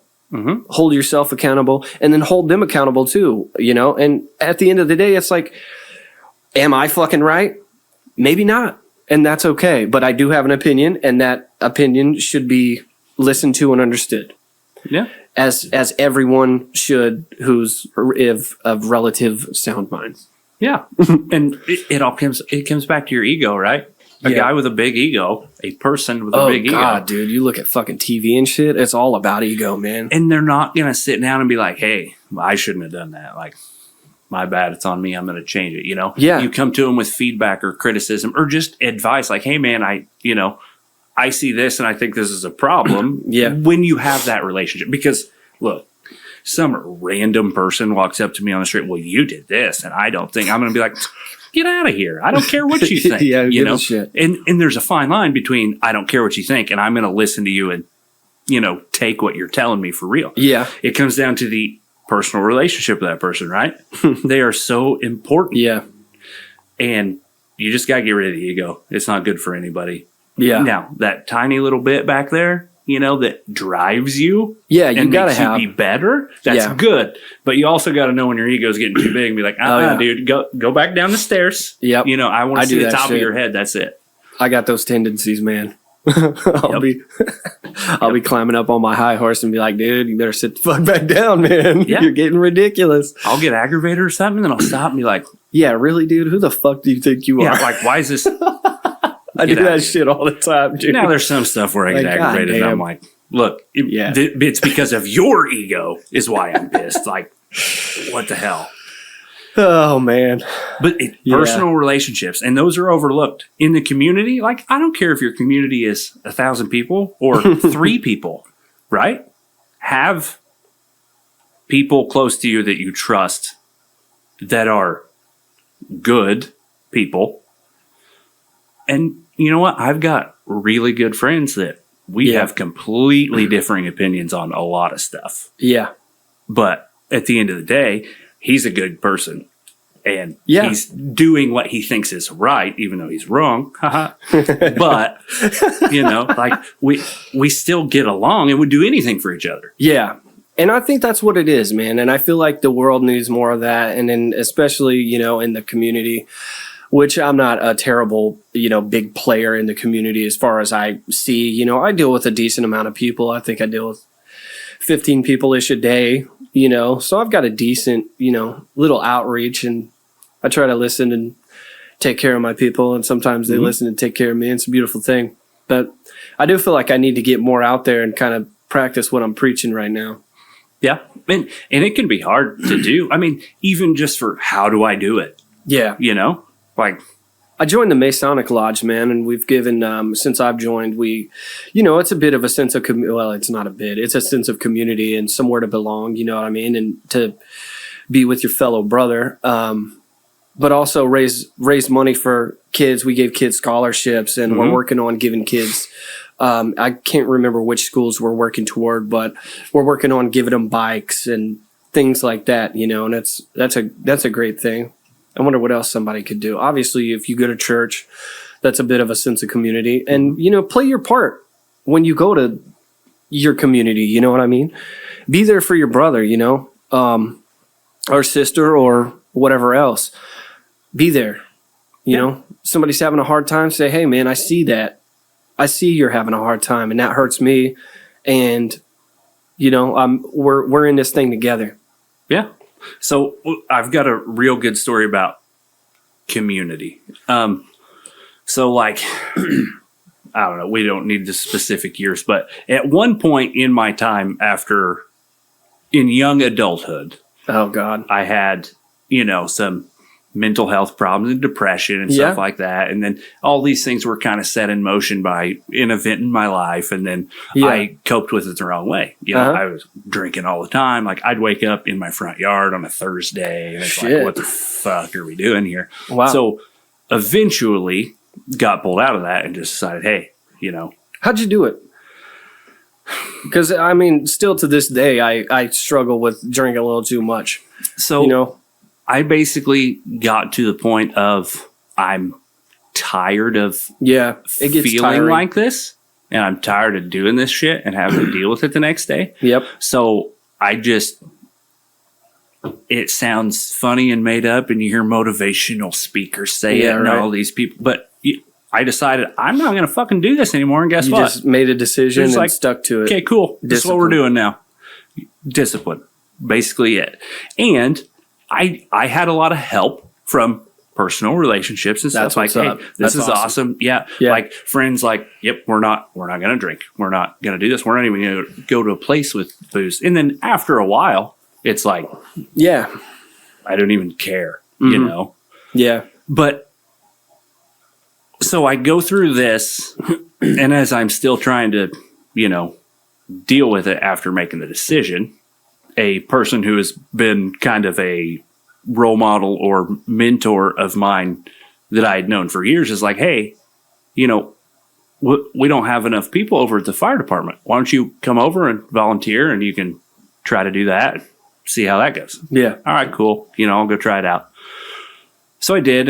And at first I didn't feel involved in the community because I don't know most of these people. Right? The fire community. I hear that's a strong community, and it's kind of like you have to sit on. I don't want to get too far off topic here, but you have to sit in a panel of like, what is 6 of them for your interview or whatever. So, I'm like, dude, that's some pressure right there, dude. So it's different, like agency to agency. Yeah. So over at Noble, it was just come on in. Okay, so this was at Noble. Yeah. Okay, and just I got you. Come on in and get to know the guys and be here for a meeting, and then we'll talk amongst ourselves and decide. Yeah. And background checks and all this stuff, right?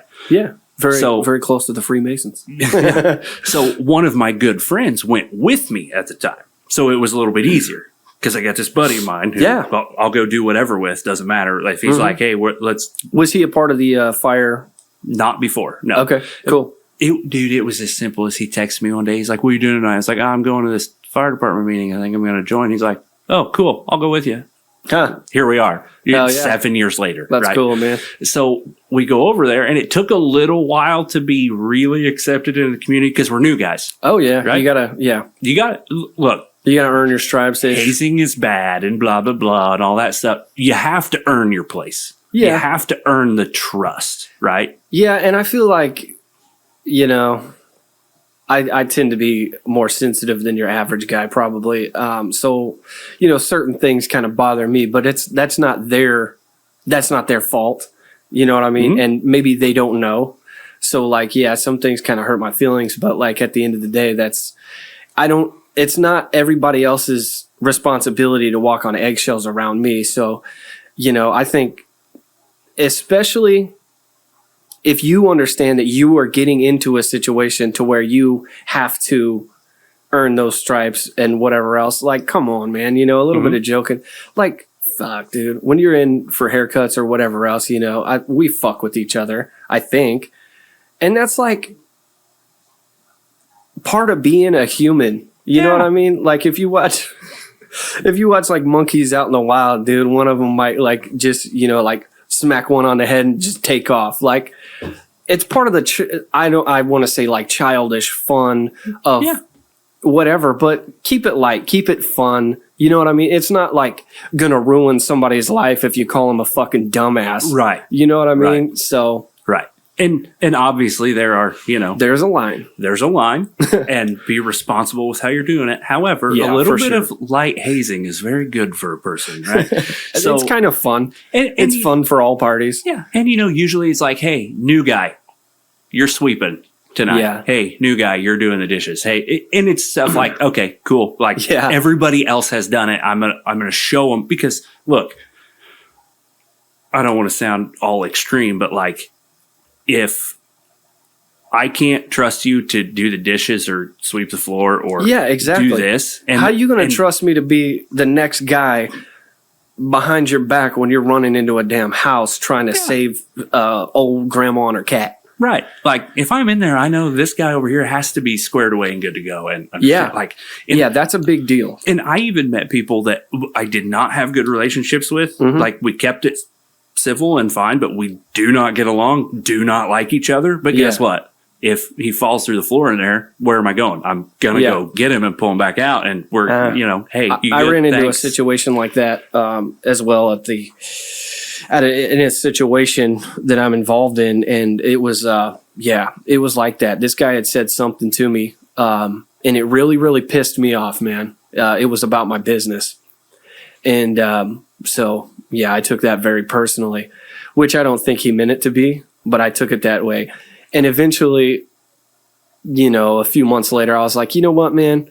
I may not like this guy, but we're a part of the same fraternity and we're equals. Yep. So, drop the bullshit and be there. Yeah, absolutely. Show the fuck up. Yeah. And so after... That was a good lesson that I learned. And, they usually are good ones.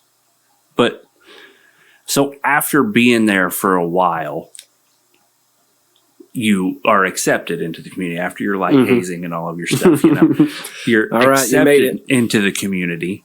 And then not only do you have this community that you already had of your friends and your family or your whatever, but now you also have this one with all of these other people that it's like, hey, I'm going to be in, I can be in potentially life-threatening situations, and I have these people that I can count on. And it's just it's a different bond, but it's just as strong, right? And so that also helped substantially with when I quit drinking, because after making this choice, yes, did it get harder? Was it hard to keep it? Sometimes, yeah. But then I have this community and this community. They're all like, hey, it's awesome. Like, support all around. Yeah. So it's even better. And then, obviously get into another community with my current job, which is even stronger than that because, you're friggin' sweating, bleeding, scared to death with those guys, so, and that really helps. So I think something that would, this is kind of apart from what we're talking about, but I think this would be good to talk about. Like, I've been into certain situations to where you knew it was going to be a fucky situation going into it, but you still go into it. You know what I mean? And you know your friends got your back or whatever else. So if we take that to the next level in your law enforcement, you know what I mean? And you pull somebody over, you might already have a sense of anxiety because, you know, people will ambush your ass and shoot you straight out the fucking window when you're walking up before, you know, or whatever else. This shit happens. And for the people who say it doesn't happen here, it did. It did. So, which is a very sad situation, and that just sucks. But that's a real possibility. Every fucking day that you walk out there and you do your job, you could be dealing with somebody that's been strung out on meth for 3 days and don't even know what's going on or whatever else. So that is a very real reality for you guys. So if, you know, you guys are approached by somebody who's maybe is not as polite as they should be, maybe they dealt with some crazy shit yesterday or 5 minutes ago. You know what I mean? Maybe, you know, give them a little grace because they're people too, as much as you want to hate them. But yeah, we're all people at the end of the day. What are your thoughts on that as somebody who actually does that? I mean, yeah, like. You ever been scared to like walk up to somebody's house and then kick the fucking door open and just blast you with a shotgun or something? Oh shit, yeah. But imagine that being your job. So the thing that I learned, so one time I don't want to go there. Go ahead. So one time, so this guy that kind of mentored me into the fire department also works where I work now. And, that's fucking awesome, and dude. Had a big part in pulling me into that. Like one night he's like, well, you should go right along. It'd be cool. I'm like, it'd be cool. And then got there and it's ride-alongs are cool and they're very eye-opening. And I think anybody can do that. Anybody can do it. And look, you should. You really should. I did when I first got here. I can't remember when I did it, but I rode with two officers who are very different. And it was a very eye-opening experience. Highly suggest. It's fantastic. But so I blame him for all of my despair in life now because I'm like, it's your fault. You made me do this. You know. But so I asked him one time, I was like, you ever been scared at work? And he's like, no. I'm like, you're shitting me? He's like, I've been nervous. Yeah. I'm like, oh, okay, but you've never been scared. He's like, no. Why? You scared? I'm like, well, I think so. And then later in my career, I realized in listening to other people and life experience and stuff, it's like, I realized, you know what? I don't know that I've ever been scared so much as the nervousness, the anxiety you feel, the butterflies. It's yes, there's some fear there, but it's not, hey, I'm scared and that's why I'm feeling this way. It's no, your body knows there's danger and it's telling you to pay attention. Yeah. Right. So there is actually a very big difference in being nervous and being afraid. Yeah. And I don't think a lot of people can differentiate. Sometimes I still can't. I'm like, well, am I like ready for a situation or am I scared here? And there's nothing wrong with being scared because the whole point is even when you are scared, it's like, yeah, I'm scared, but it's a survival mechanism. Yeah. I got to go do it anyway. Like, and that's just the whole point of life. Yeah. I'm scared. Do it anyway. Yeah, do it. You know, and the more you do it, maybe you'll overcome that fear. Yeah, and the more you do it, the less nervous you get, the less afraid you're going to be, and you're going to realize, oh, hey, you know, with some skills and some training and some practice, we can do all this stuff. Right. So to answer your question, the first time you kick a door and the last time I kicked a door are two very different experiences. Yeah. The first time I was freaking terrified. I bet. But I'm surrounded by dudes like. Yeah. I'm standing next to a guy who was in freaking Ramadi in 2006. Shit. Like, just a machine gunner in the 101st Airborne. Like, wow. This dude's seen it. This dude's done it. This dude's lived through it. And he's like, hey, you scared? And I'm like, yeah. He's like, good. We're fine. Okay. Like, yeah, that dude says you're fine. You're fine. Who better to listen to than this freaking guy, right? For sure. Like, okay, you know, he says he's got me. I'm just going to trust him that he does. Yeah. Everything was fine. No big deal, you know. And now it gets to the point where sometimes we go do things where I'm like, hey, I wish this guy or this guy was here because I just, you know,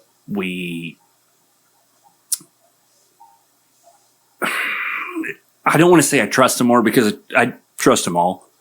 However, their skills are more in line with what we are doing here, right? Like these guys come shoot for fun and run drills for fun and do all this stuff for fun and to train. This guy's little niche is something different, which, hey, like you said, we're all people. Everybody has different interests. You know, you've always got your martial arts guy and your car guy and your drug guy and your people person, and then you've got your shooter and then your driver and then your, you know, with all in 10 people, right? Everybody has a little different niche. But still to this day, if I'm going to go kick a door, I'm like, okay, there's butterflies. My heart rate's probably about 110. Like, but guess what? I train. I'm paying attention. I trust the guys I'm with. We're just going to go do it. Like whatever happens. Like, you better be quick because. Yeah. I did see where, I don't know if you guys swept the high school or the middle school or whatever you guys did. You posted pictures online. Oh, yeah. The active shooter training. Yeah. I like what I saw from you. Oh, I appreciate that.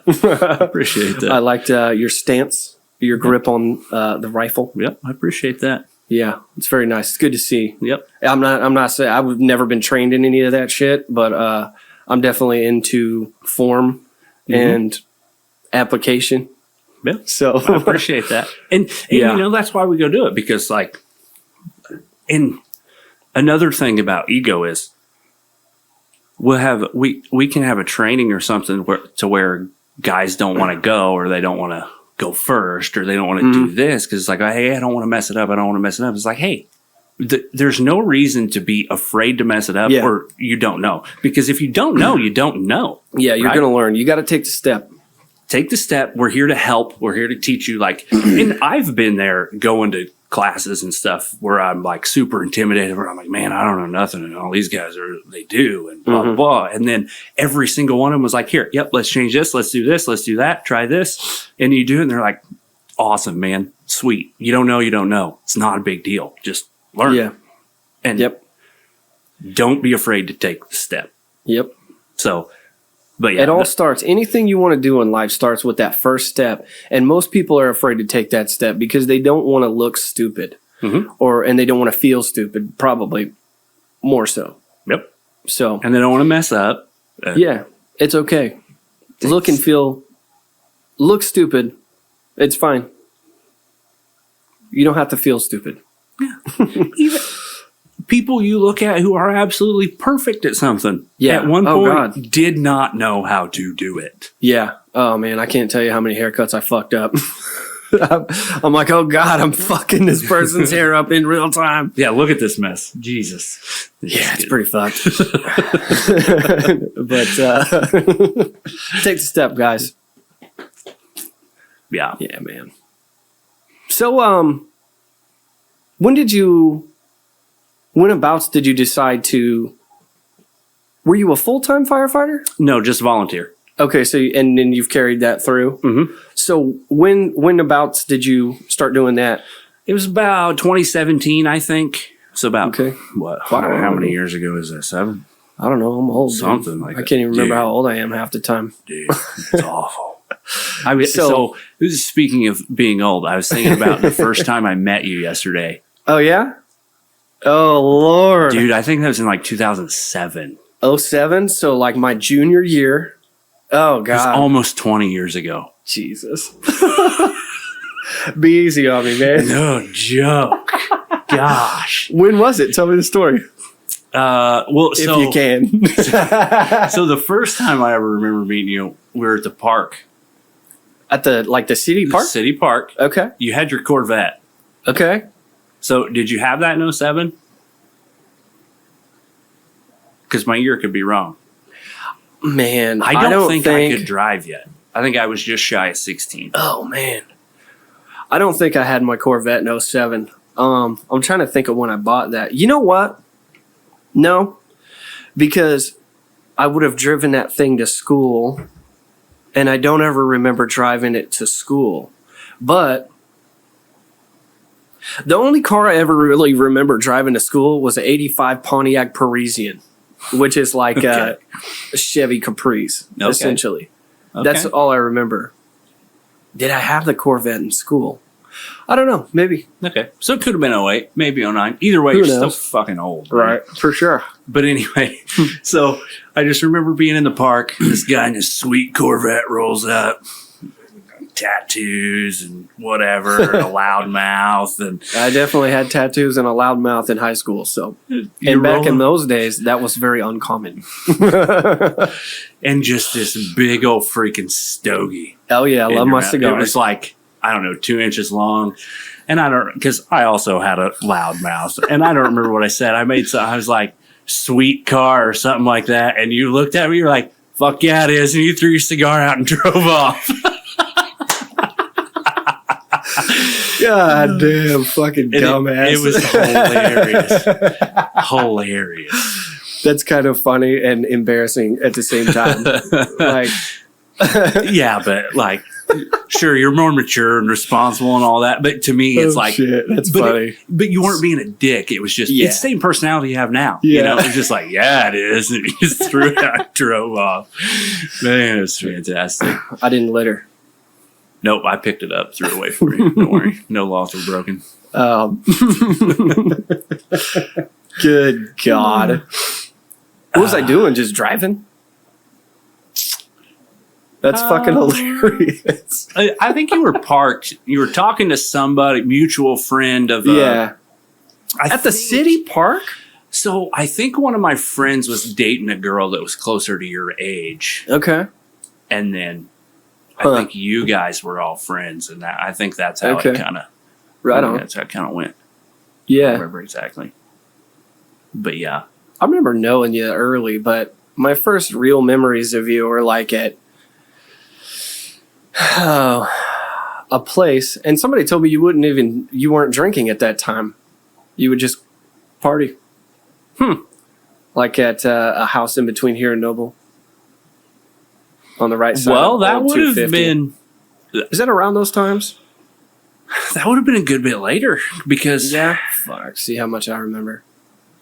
That's all right. I know I don't know. Yeah. Well, it all runs together. It really does. And I tend to block memories as well. So. Yeah. But anyway. That's fucking funny. Yeah. Sorry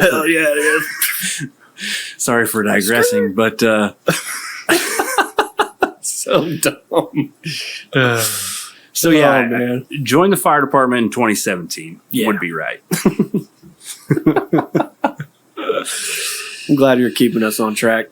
You know. How was that? I mean, what was it? How was your experience in doing that? Because I think that'd be awesome.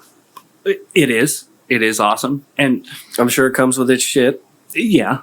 And as a new guy, you think like, oh my God, this is the Chicago Fire Department. I'm going to be in a burning house every day. Yeah, it's not what happens, right? Yeah. So you have to learn to temper your expectation. However,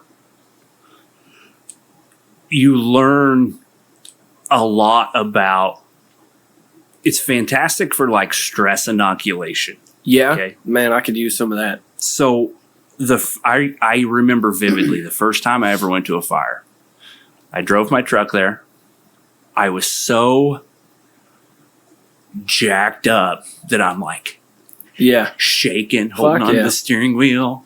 And I go to get out of the truck and I literally fell out of the truck. I'm so spaghetti legs, just fired up, right? Now, smash cut to now. It's like, hey, we got, somebody with a knife in this house and blah, blah, blah. And I'm just like,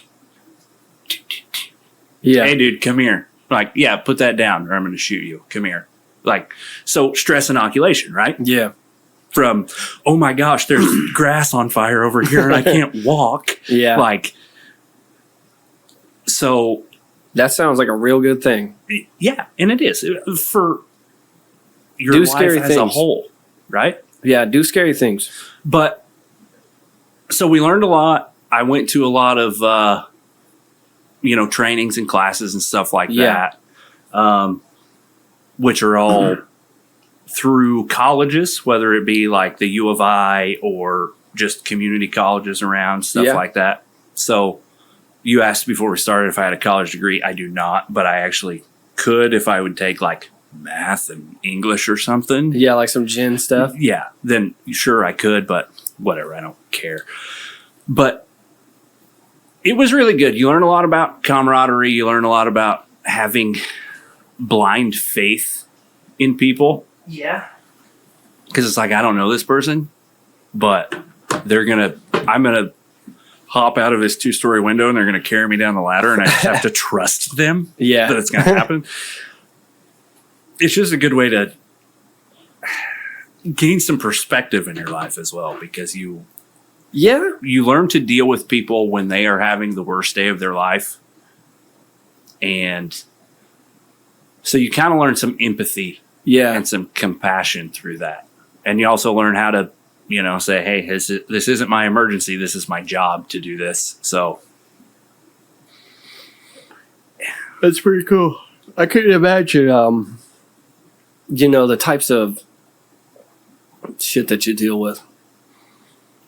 Yeah. And look, on a probably regular-ish basis. Yeah. Yeah, it depends. And like I said, it's not the Chicago Fire Department by any means, But a lot of it's just learning how to be prepared and stay prepared for people to have the worst day of their life and be in life and death situations and stuff like that. And honestly, looking back on it, I feel like whatever you believe, grand master plan, fate, destiny, blah blah, or just dumb luck. But for what I'm doing now, I feel like this amount of time I spent there before I got here was just almost conditioning me to be prepared for this step, just the stress inoculation and dealing with people, and even down to freaking just managing traffic on the highway on a crash, learning how to cut people out of a car and do stuff like that. Because now, if there's a car crash, I'm probably the first one there, right? Yeah. Because I'm out driving around in my car, right? Yeah. And with all of this prior experience and knowledge, I feel like I can make a much larger difference immediately because I know how to do all of this stuff as well as all of this stuff. Yeah. So, I just feel like they are really, really... The fire department teaches you really, really good life skills too. Yeah. I got my medical license through the fire department. Now, man, you're making me want to sign up. You should. Like over here, the chief though, he'd make you shave the beard. Yeah, I know it, man. I'd have to go back with the Hulk Hogan. Oh yeah. But no, he's fantastic too. He's also part of the reason I became a sheriff's deputy as well, so I can blame him for some despair. I think very highly of that guy. Yes, he's fantastic. One of the best people I've ever met in my life. Yeah, good dude.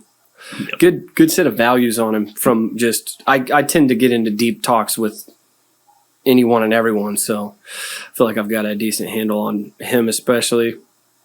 Great dude. Yep, fantastic. Taught me a lot. Yeah, in my life for sure.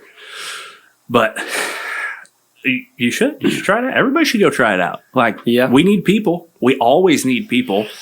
Yeah. And we need dedicated people. We don't need people that want to show up and say, hey, I'm doing this and I got this cool t-shirt. No, stay home. Yeah, no, I'm not about that. We need people who are going to come and be dedicated and, brotherhood. Yeah. And sometimes, sure, it's aggravating. Like, who wants to get up at 2 a.m. when you finally fell asleep at 12:30 and you got to be at work at 6? Like, I'm going to go here and sleep for 1 hour. But hey, man, somebody's house is burning down. Get the fuck over it. Yep. Right? So, sacrifice, man. Yeah.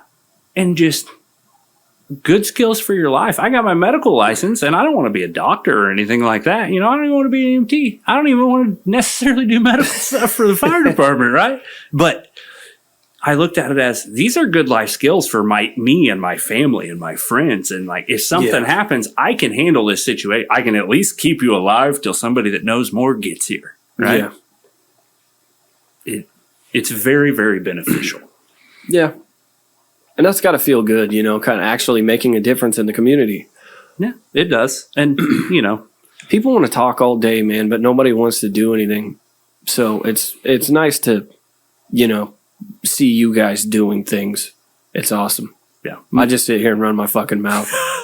Say somebody's got to do it, right? Yeah, man. That's the thing. Like, get up, be cold, be wet, be tired, be scared. Yeah. Fucking do it anyway. Yeah. Like, and yeah, maybe I should, live my life that way when it comes to mowing the yard. Because, like, mowing the yard, You'll drive by my house right now and be like, this guy, what's he talking about? Discipline. Look at his yard. But, yeah, I don't know. Yeah. So, you got into that. Did you do anything between that time and becoming a sheriff's deputy? So, in 2016, I actually started my own business. I remember that vaguely. Yep. It was a trucking company. It was pretty small. I was the only one that worked there. But just coming from the background of working on the farm, I knew I liked driving a truck. I was tired of working for somebody else. I think that'd be kind of fun. Even operating equipment. Anyway. Yeah, very enjoyable. But I was tired of working for somebody else. And I'm like, you know what, man? I'm just going to go out and I'm going to do my own thing. I can be my own boss. I can make as much or as little as I want. I can not go to work, or I can work for 5 days straight. Yeah, there's a lot of responsibility in that, folks. Yes. You can make as much or as little as you want. Yes. And now, I would also not recommend anybody start a career in the trucking business unless you just have a pile of money, because yeah, I couldn't imagine. What's a freaking truck even cost? Just the front of it. Oh, dude. The last one I bought was $50,000, and it was like 20 years old. Good God. I paid $65,000 for my first house. So, yeah. And then just all the regulatory fees and the insurance and the license and all. Oh, I couldn't imagine. All the BS. Insane amount of money. Now, that's not to say you can't go make an insane amount of money, because you can. I did that for a few years. I really enjoyed the part in the fall where I was just hauling grain off the farm all the time, because that's where my heart was anyway. I did not enjoy the rest of the year. Yeah, what were you hauling? I would still just haul grain, but I'd just haul it from an elevator to another elevator, and then I'd just sit in line for 2 or 3 hours to dump it, and then I'd turn around and do it again, and then go get some rock and bring it back, and it was just monotonous. And I don't enjoy driving that much. So I do enjoy the driving, but it was the monotony and all the regulations and all the stuff and just all the fees. Yeah. I didn't love it enough to live in the truck.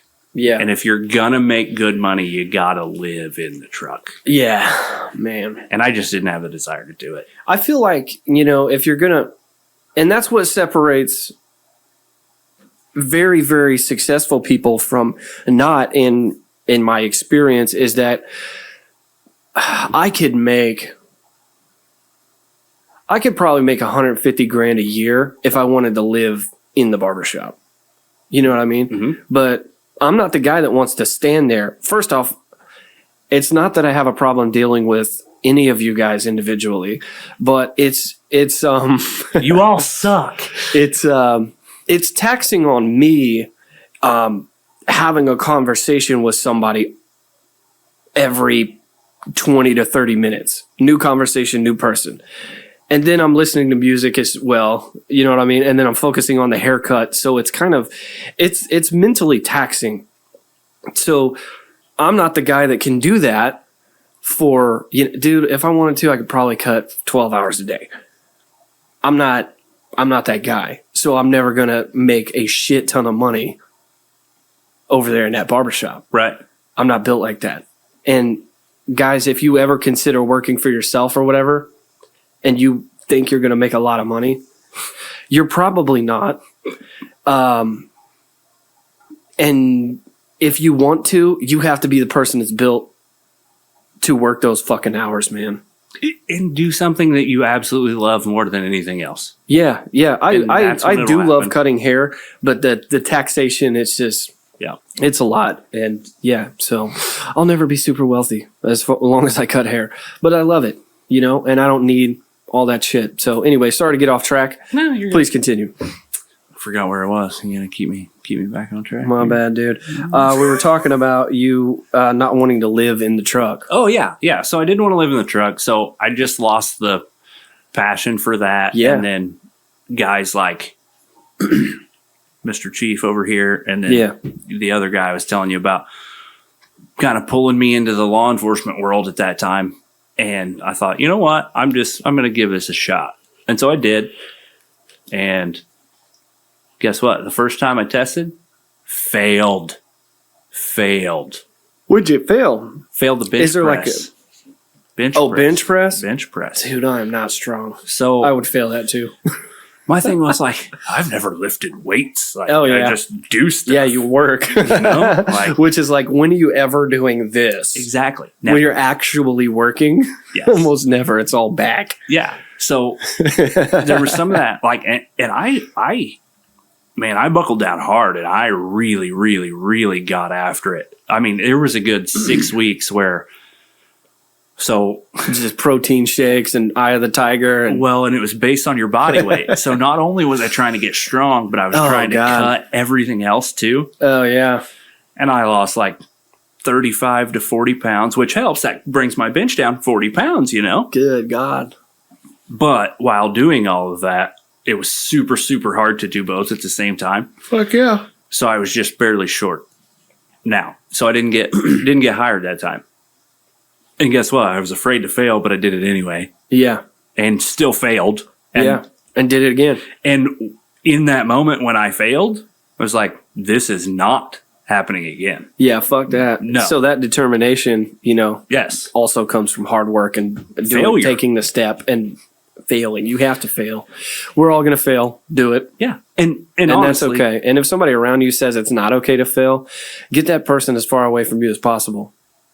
Fuck that. Yep. It's okay to fail. We all fail. Yep.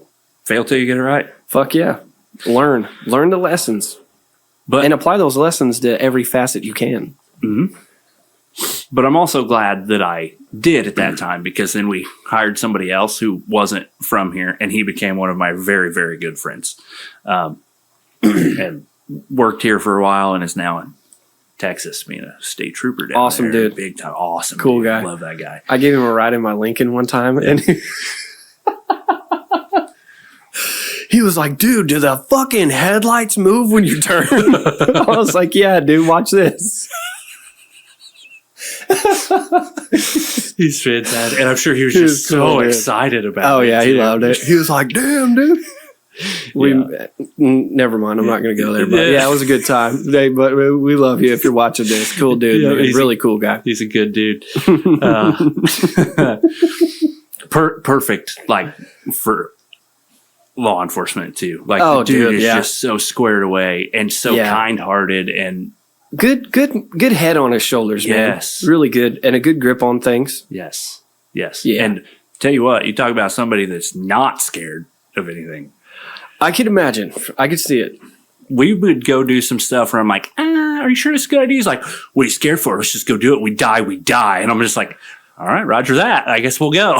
One of the coolest mindsets that I ever heard was, we're already dead. Yep. You're going to die. So it's eventually going to happen. You can't escape that. Are you going to die a coward or not? Mm-hmm. You know? Mm-hmm. And that's something that I myself have gone through in my head, right? Like, it is legitimately, so no matter who you are, there's a possibility you're going to wake up in the morning and you're going to die before you go to bed, right? Yeah. There's always that possibility. Yeah. Okay, we get hit by a plane right now. Yeah. Not likely. If they hit us here, they were aiming pretty good. Yeah. But, I think that sometimes too, like, because I got a family and friends and all the stuff, I want to go home and I want to die an old man in my bed smoking a cigar, having a good time. Mm-hmm. But, and I think anybody in this field that says they haven't thought about it is probably lying to you, or they're just extremely naive, which was way more dangerous. But I've thought about it, like, Yeah. what's going to happen? What if this happens? What if this happens? What if this happens? And it's like, I'll just fucking fight till I can't. Yeah. And that's it. And that's all you can do. And you know what?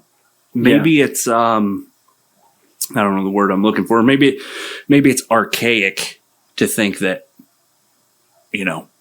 honor and death and blah, blah, blah. And sure, maybe, but how is he going to die? Curled up in the corner, screaming? Yeah. Mm-hmm. Not helping the man someone else right beside him, trying to get the other job done. Yeah, exactly. Like, yeah, get out of here. Not happening. Now, might get hit by a bus when I leave here too.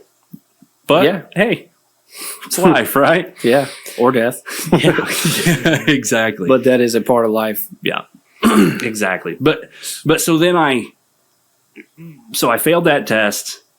So I kept trucking for another year. Is this, we're talking about you getting into law enforcement? Yeah. Okay. Yeah. So I failed that test and I kept trucking for another year. And then. Do you have to wait an entire year to test again? No, I just had to wait for them to hire again. So what they'll do is they'll hold a test, whether they have an opening or not, a lot of times. Yeah. And then they will have a list of the candidates on, that passed the test and did all this. And so then they go down the list. And when the list expires or they run out of people, they'll test again. Okay. So wow. Yeah. So there were 2 people on this list. Yeah, I couldn't imagine them holding off on testing for very long. Right. So they hired both of them different times. They hired the first guy that we both know immediately. And then a year later, they hired guy number 2. Mm-hmm. And then I tested like a month after they hired him and got hired. Right on. And then, that was all she wrote from there. So yeah. What's been your experience? What were kind of some preconceived notions that you might have had going in that were just like bullshit or not even a thing? Or was there anything like that? Or like, what are some things that you learned in your early career? I mean, you're still pretty. Yeah. How long have you fucking been doing that? I've been there full time since 21. So I did kind of skip a part while I was. Are you serious? Yeah. At the police department? Yeah. For 3 years? Yeah. Full time, yeah. Good God, where's the time gone? I know, right? But so I did kind of skip a part. So wow, I remember that like it was yesterday. Right. So while I was still trucking, we used to have an auxiliary, is what it was called. So basically, you were a cop except a volunteer fireman, right? Yeah. Like it's the same thing. Like you don't get paid, but you can go and you can do stuff and you can hang out with a full time guy, and he can, do we still got that? teach you. We do not, unfortunately. Okay. Because I think it was a fantastic thing because I did that for. I seem to remember that too. Yeah, so I did that for a while before, like officially, I think it was like a year and a half, but unofficially it was like 2 or 2.5 because whatever COVID couldn't get into classes that I had to do it and stuff like that. So for a long time, I was just a ride along that was there every weekend for a year, right? Yeah. So a lot of the eye-opening things happened then. So, I figured it would be, I knew that we had like bad guys. Mm-hmm. And then I knew that we had like real bad people. I had no idea we had so many of both. Yeah. It's, yeah. Yeah. And I had no idea how intimidating it was to be the person stopping the random car on the highway as opposed to being the person in the car. Because look, yeah, sure, maybe not everybody, but most people, they see red and blue lights behind them and they pull over. They're like, oh, am I getting a ticket or am I not? Like, that's it, right? Like, obviously, unless they're doing something really bad. Or in rare cases where people are actually afraid, right? And nervous is not afraid. Remember that. I definitely get nervous, man. So much so to where my hands possibly shake. But some of that comes through like some situations that I've been in. You know what I mean? And basically, if I'm dealing with somebody who's armed and I'm not, right? Yeah, I don't like that. Yeah, and I don't like that either. Yeah, and honestly, if it makes me fucking nervous, man. Because I don't have a relationship with those people, and I don't know what they're going through and whatever else. And I have been in hairy situations to where it's not, you know what I mean? It is what it is. Anyway. Yeah. So I'm one of those people that get nervous on the verge of probably being, I wouldn't say scared, nervous. Nervous is, anyway, go ahead. And look, even when I get stops, which has happened. That's now, awesome. I'd be stopping your ass all the time. And like, you know, when I'm away from home or whatever, like I'll be a little nervous too. Yeah. You know, but I think that's just human nature, and that's so ingrained in us from child. And also, depending on the kind of kid you were, because, you know, of course, both of us can relate to. There was a time in the teenage years when it was like, oh shit, cop, let's go this way. Oh yeah. Because we're going to be in trouble, you know? Like, so it was just, I didn't realize how intimidating it was being the guy stopping the car either. Yeah, I couldn't imagine. Because you don't know who that is. Mm-hmm. You know, sure, you run the license plate and whatever. You don't know what kind of person they are. You don't know what kind of day they've had. And I have dealt with people who have absolutely zero record that are, I mean, moving massive amounts of drugs and like doing crazy things. This was down in Florida. No record whatsoever. You know, so they get pulled over and it's, you know. No big deal. Yeah. But they're also that person that would, man, one of those guys ended up, how do I say this? I really don't want to go into that, but he ended up gunning down a SUV in the middle of the street and then kidnapping and cutting somebody up and disposing of their body. Nice guy. Yeah. But on the face of it, you just ran his license plate. You'd have no idea, right? Exactly. No fucking clue. So, and this person's could be capable of that shit. And people are capable of that shit, and they do it all the fucking time. So that was one thing. And then it was a totally different animal when you got into, hey, this is a bad guy. Yeah. And we're going to go nab him up. And then. But you're ready.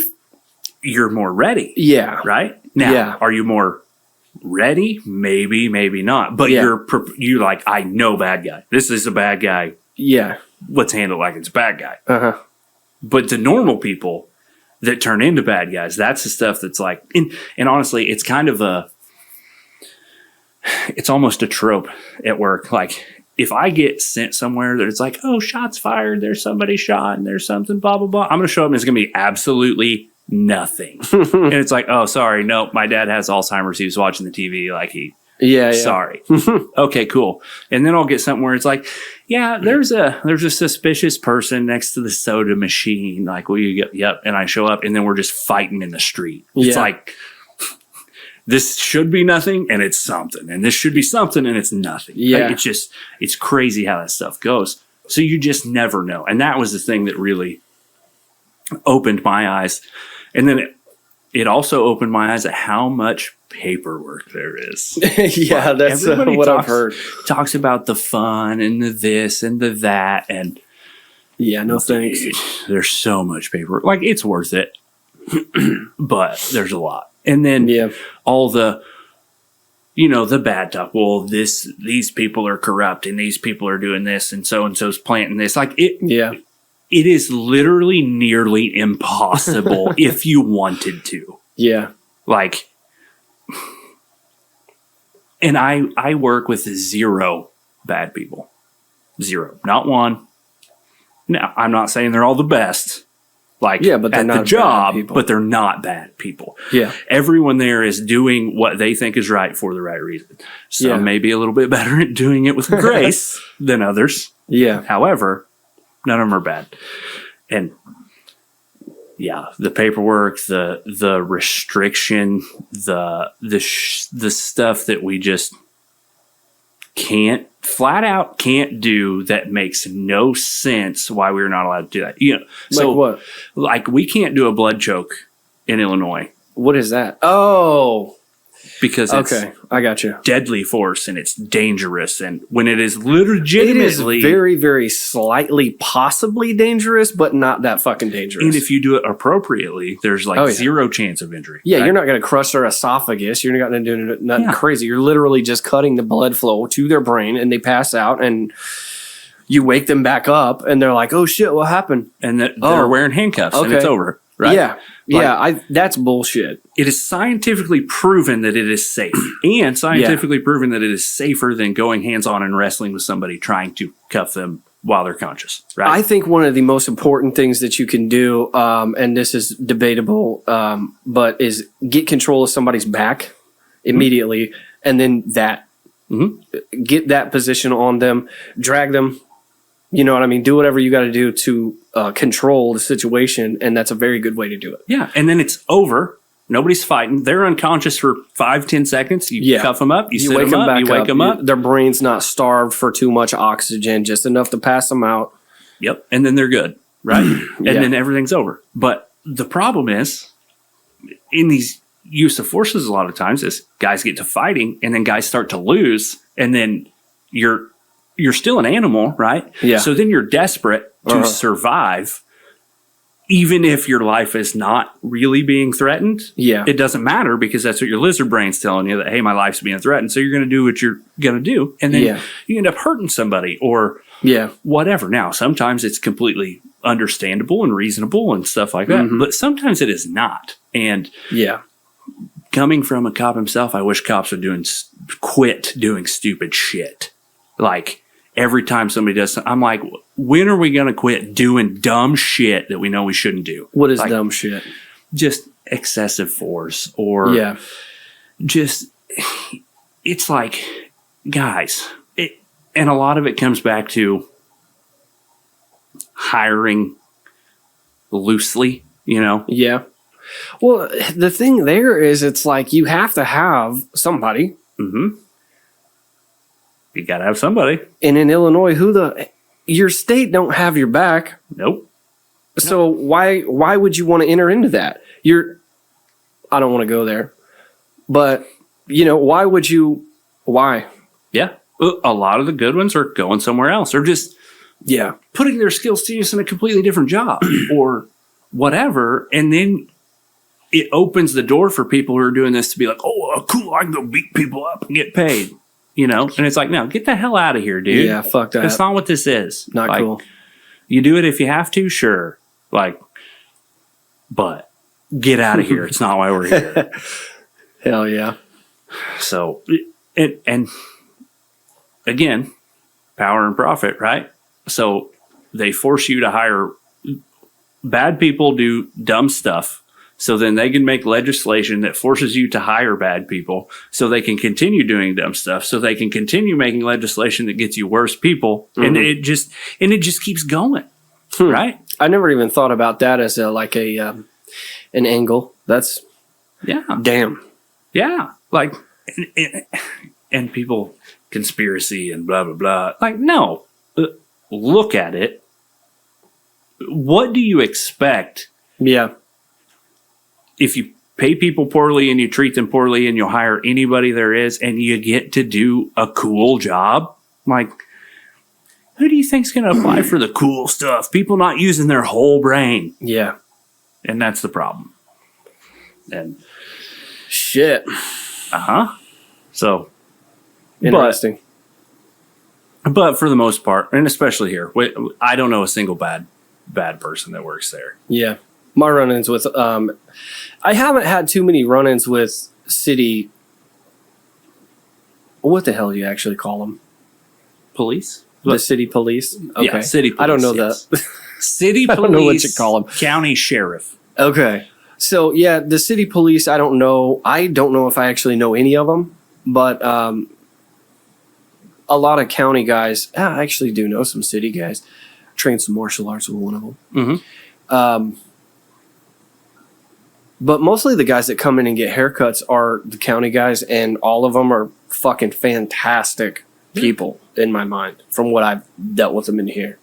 Yeah. And, we're just people. That's the thing. And people get so worked up about, the cop and blah, blah, blah. We're just people. man. Yeah. Like you wake up in the morning and get a boner about smashing some crackhead's face in. Like, right. Almost nobody, I can't group everybody in, but almost nobody wants to wake up and actively like be violent with another person. No. Like, there might be some people that are like, man, I wish a motherfucker would. You know what I mean? And that's fine. But that's fine. Actively wanting to harm another person, I think that is so rare.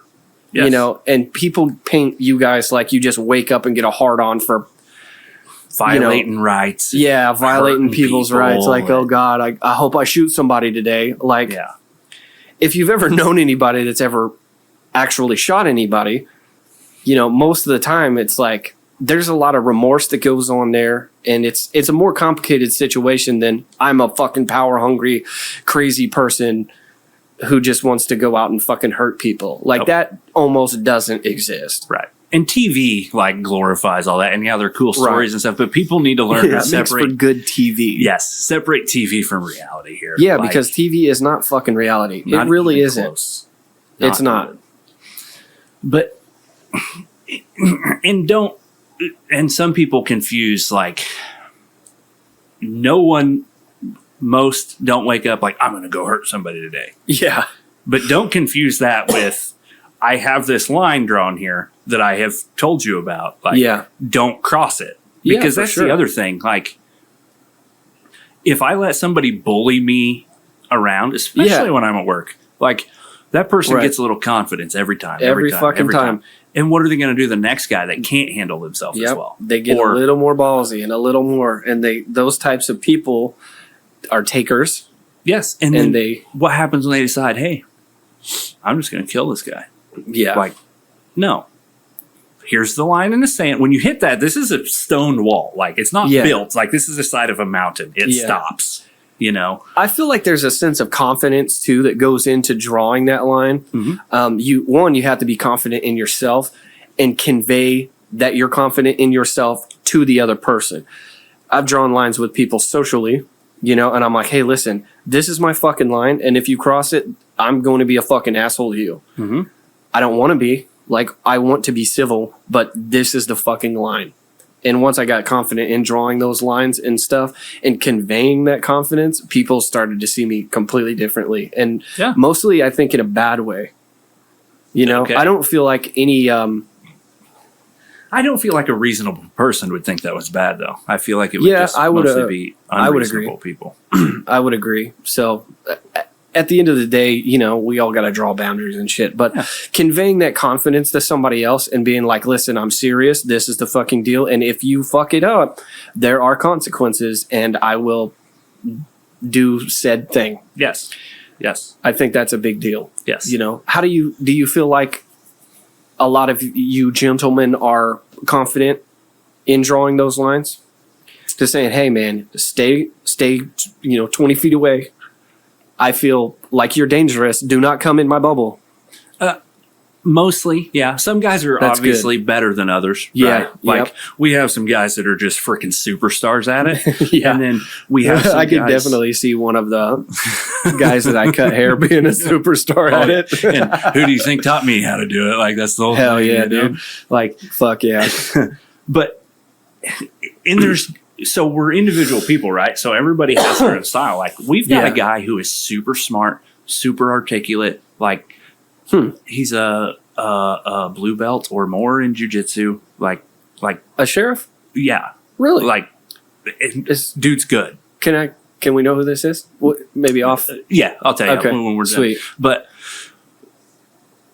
I might know who it is. Guy. You may know. I think so. But super good guy, right? And, you know, if he was standing in this room right now and he's like, you want to fight? I'd be like, oh, I'm going to lose, but sure. I mean, let's do it. Yeah. And he'd win, right? And I knew that. So this guy that I think did a little jiu-jitsu for a while, and he was one of your guys was a part of the class, and he was fit. Oh, yeah. Yeah. Yeah, different guy, but yeah. Okay, yeah, that guy was fit. Yeah, still is. Yeah, just he was physical tough. specimen. He was a tough son of a bitch. Yeah, yeah. And he's got that mindset too. Like, yeah, he didn't want to turn it off. Not losing. Yes. You know? Yes. And that you gotta you got to be humble. Mm-hmm. Yep. But anyway, this guy, he will, and I'm a little, I don't know, more impatient, saltier. I don't know with the word, but he'll try to get somebody to do what he wants, and he always gets them to do exactly what he wants. Yeah, but somehow in a different way than a lot of other people. Because people will get stupid and start to resist or something, and he'll just be like, "Now, sir," and he'll go through this freaking 30-minute long. Oh yeah, wear him down. talk, and then finally the guy's like, "All right, fine, shut up. I'll do what you want." Yeah, right? just shut the fuck up, dude. Put these cups on me and take me out of here. Get away from me. But then there's other people who are on the polar opposite end of the spectrum that is just ask, tell, make. Like, hey man, you're going to jail. I need you to turn around for me. Yeah. Man, I'm not going. I'm going to turn around. You're going. You're going. Yeah. Fuck you, I'm not. And then it's like, okay, now I'm going to make you go, Yeah. And so is that something, in that situation, would you give them a verbal warning? Like, hey, you're coming with me, and if you start to resist or something, I'm going to be forced to force you to get in these cuffs or whatever else. Yep. And ask, tell, make makes it sound very, very short, but it's a much longer process. Yeah. Like, explain it to them. Hey man, come on. If you're cool with just blah, blah, blah. And some people just aren't. Right. Yeah. And some I'm people cool as fucking cucumber, dude. Yeah. I'm like, I'm the guy. I'm like, you're doing your job, whatever, cool. And there's been times where I'm like, look, man, you did this. Like, I don't know why you're mad at me. Yeah, like, dude, seriously. Like, I didn't make your decision. Like, come on, we can do this nicely, and I'll let you pick the music on the way there. Yeah. Or you can be an asshole, and we'll still go to the same place in the end. Yeah. And so it's just funny because some people are just like, ask, tell, make, and then he's over here like this big, long, and I make fun of him every time. I'm like, are you serious? That should have took 5 minutes, blah, blah. Yeah. But everybody's a little different. So some guys are way up here where it's like you show up and people are like, yep, I'm doing whatever you want. I'm not even arguing with you. I'll do it. Yeah. And then there's people that show up that get pushed around and let people push them around. And they're like, but this is what, and they're like, well, and then somebody else shows up and they're like, oh shit. Yeah. Okay. Let's go. And it's like, everybody gets them to do what they want. Yeah. In a different It's manner. just a different way. That's interesting. Which I think is a very good thing because you need people that can go comfort grandma and the 7-year-old kid and stuff like that. For sure. And I honestly think there should be possibly a little bit more of that. But I also feel like this guy definitely has his fucking place. Absolutely. You know, if I'm in a hostage situation or something, you want this guy. I want that guy. Yep. You know what I mean? But it would probably be beneficial to have that guy there too. Yes, I mean, if we're being honest. Absolutely. And everybody should be competent at all of it. Yeah. But you're going to shine somewhere. You're always going to shine somewhere. Yeah. Some people are really, really good at talking to people. Some people aren't, but they're really, really good at, even if it's not kicking a door, they're really, really good at seeing a car 4 blocks away and they're like, this is the license plate number and that person's inside and they've got this. And it's like, are you a computer? So for me, I'm like, I can do a lot of things, but I'm like jack of all trades, master of none. So usually I'm like, in the middle of the road. Like I wouldn't consider myself great at anything, but where are you at? I kind of feel the same way. So you kind of got a good understanding of things, but you're not great at one. I'm not as good at the, comforting grandma and the 7-year-old and You're a pretty straightforward guy, though, from my dealings with you. You know what I mean? Yeah. And that's pretty relatable. So you do have that going for you. Yeah. I'm much more on this end of the spectrum. This guy is the one that taught me how to do everything I do. So that's understandable. Yeah. Not saying I'm good at this. Do you think he kind of saw that in you? But I think so. You know what I'm saying? People look at him and they're like, this guy, right? He's a lot smarter than people give him credit for. He knows what's going on. I think I know who you're talking about, but I'm not 100%. But yeah, so I'm much more down at this end than down at this end, but I wouldn't say that I'm not good at it. Like, there's a lot of people that are better than me at everything, Yeah, for sure. I try to always talk first. Yeah. That's definitely the way to handle any situation. Absolutely. And I don't give a fuck who you are, what situation you are in. Don't take it somewhere it doesn't have to be, man. Let's just talk it out. Yep. Let's be gentlemen. Yep. I'll talk, but we got the line. Don't cross the line. Yeah. And one of my guys, I'm pretty sure is the guy that arrested me. I've only been arrested one time. And it was a stupid situation. But I had a warrant out for my arrest because I didn't appear in court, which I was under the assumption that I paid my shit and didn't have to go to court. Gotcha. Apparently that was not the case. Okay. And it was like a seatbelt ticket or some stupid shit, dude. So this guy, I'm in the back of a truck with my other friend, and we're going to auto mechanics or auto body class. I can't remember. So we're going from the high school to the college. And no, it was coming back. We were coming from the college to the high school, got pulled over, like right as school's out. It was the last fucking thing of the day, you know. We get pulled over, and the guy comes back, you know, he wants to know our names and shit. He goes, Mr. Kilgore, you got a warrant out for your arrest? And I started laughing. I was like, are you fucking serious? Like, I got a warrant for my arrest. For what? He goes, it was like a peer situation or some shit like that. I'm like, oh my fucking God, dude, are you serious? And so at that point, I'm like laughing, and I turn around and I put my hands behind my back, and he's like, Mr. Kilgore, turn around. I'm like, okay, what's going on? He's like, put your hands out like that. And I fucking did. And he cuffed me up front. He let me sit in the front of his fucking deal. Yep. You know, it's super. And I'm almost 100% sure I cut his hair. Okay. And I'm like, man, this guy looks familiar, dude. And I'm like, hey, man, do you remember me? And he's like, you know, of course you deal with a million people. Right. And Right. of course he's not going to fucking remember the young ass kid that, you know, fucking 20 years ago Right. was cool. But Yeah. he kept his car clean. Yeah. His car was clean. It was nice. He was polite to me. To this day, if that was him, that guy's a great guy. Yeah. Anyway, yeah, don't be fucking driving. You know what I mean? Don't be like smoking weed and drinking and fucking driving. Like, if your parents are okay with it, like, be in touch with your damn parent, man. They care about you. Like, Yeah. have them come get you.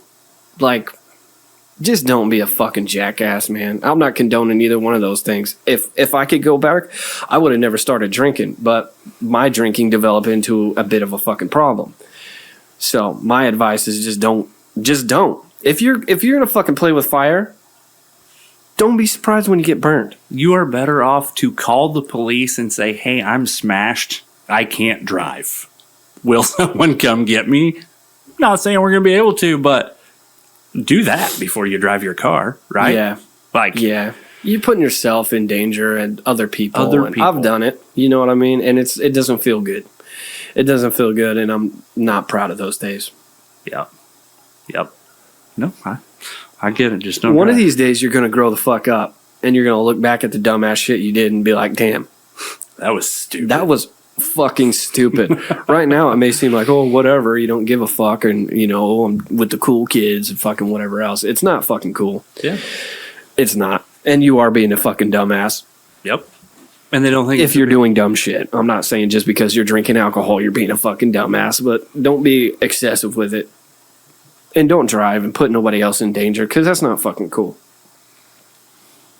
nobody thinks it's a big deal till they accidentally hit soccer mom. Till it's a on big the road. fucking deal. And that's somebody's mom, man. Yeah. Like, Somebody's come on. fucking, yeah. Yep. Now maybe they got to go to foster care or something. Mm-hmm. Use your head. Anyway, so when I believe this guy was a state guy that got me, you know, and I remember going into the jail and they took my picture and then they put my fucking fingerprints on the thing and like they threw me in what I would I don't know if it was a drunk tank or what, but it's like a metal door in like a concrete room, I think it was, and then there was like a weird ass fucking toilet sink combination possibly, and then like a fucking bed. Like it was a small one-man deal. And I was laying on that fucking bed in there just laughing. Because I was like, man, I'm in fucking jail right now, dude. This is ridiculous. This is funny. I thought it was comical. So there's a pretty big difference between being a underage, being a juvenile, and being a minor, right? So a minor is from 18 to 20, and the juvenile is 17 and under. I can't remember how old I was, but... So generally, if you're 17 and under, you'll just get taken in, blow in the machine. Oh, they don't do it right there? They wait until you're... They can. Sometimes they don't. They immediately made me do it both times. So usually we'll do it there. I still got one of my straws, by the way. Nice. Just to show, hey, yes, they have been drinking. You're coming with me. We're going to do it in the machine. Yeah. At the jail. But for like a juvenile, you'll bring them in, just have them blow, and then they'll just basically sit there in the office until their guardian comes to get them. Huh. And that's about it. So I was probably 18. You're probably 18 because at that point, especially back then, you could just throw them in there, and then I'm sure somebody just had to come pick you up or something. You know? Yeah, well, there was bail involved, I think. Oh, okay. Yeah. So you were definitely over 18 then. Okay. Yep. Right on. Yep. I must have been right at 18 then. But, man, I can't think if that one ended up getting dropped or if it was the other one. You got any questions for me? Man, I feel like we could do a whole podcast on you. We'll start the Travis. Yeah, there you go. Travis Walker podcast. Yeah. We'll just episode interview 1. Josh Kilgore. No, I mean, hey, I think what you're doing is great. I think it's... What am I doing? Just your... obviously, cutting hair is nice. Podcast is good. Yeah. And just the... I think a lot of our views align very closely. So I just like seeing how you're not just talking to people and putting out entertainment. Like, you're expressing your beliefs and who you are and these other people as well. And you're helping them out in their lives in some way, I'm sure, like I never even heard of Squirrely Joe's Coffee. Joe's podcast, Joe's a good dude, man. Yeah, it's fantastic. So I just think it's awesome, Yeah,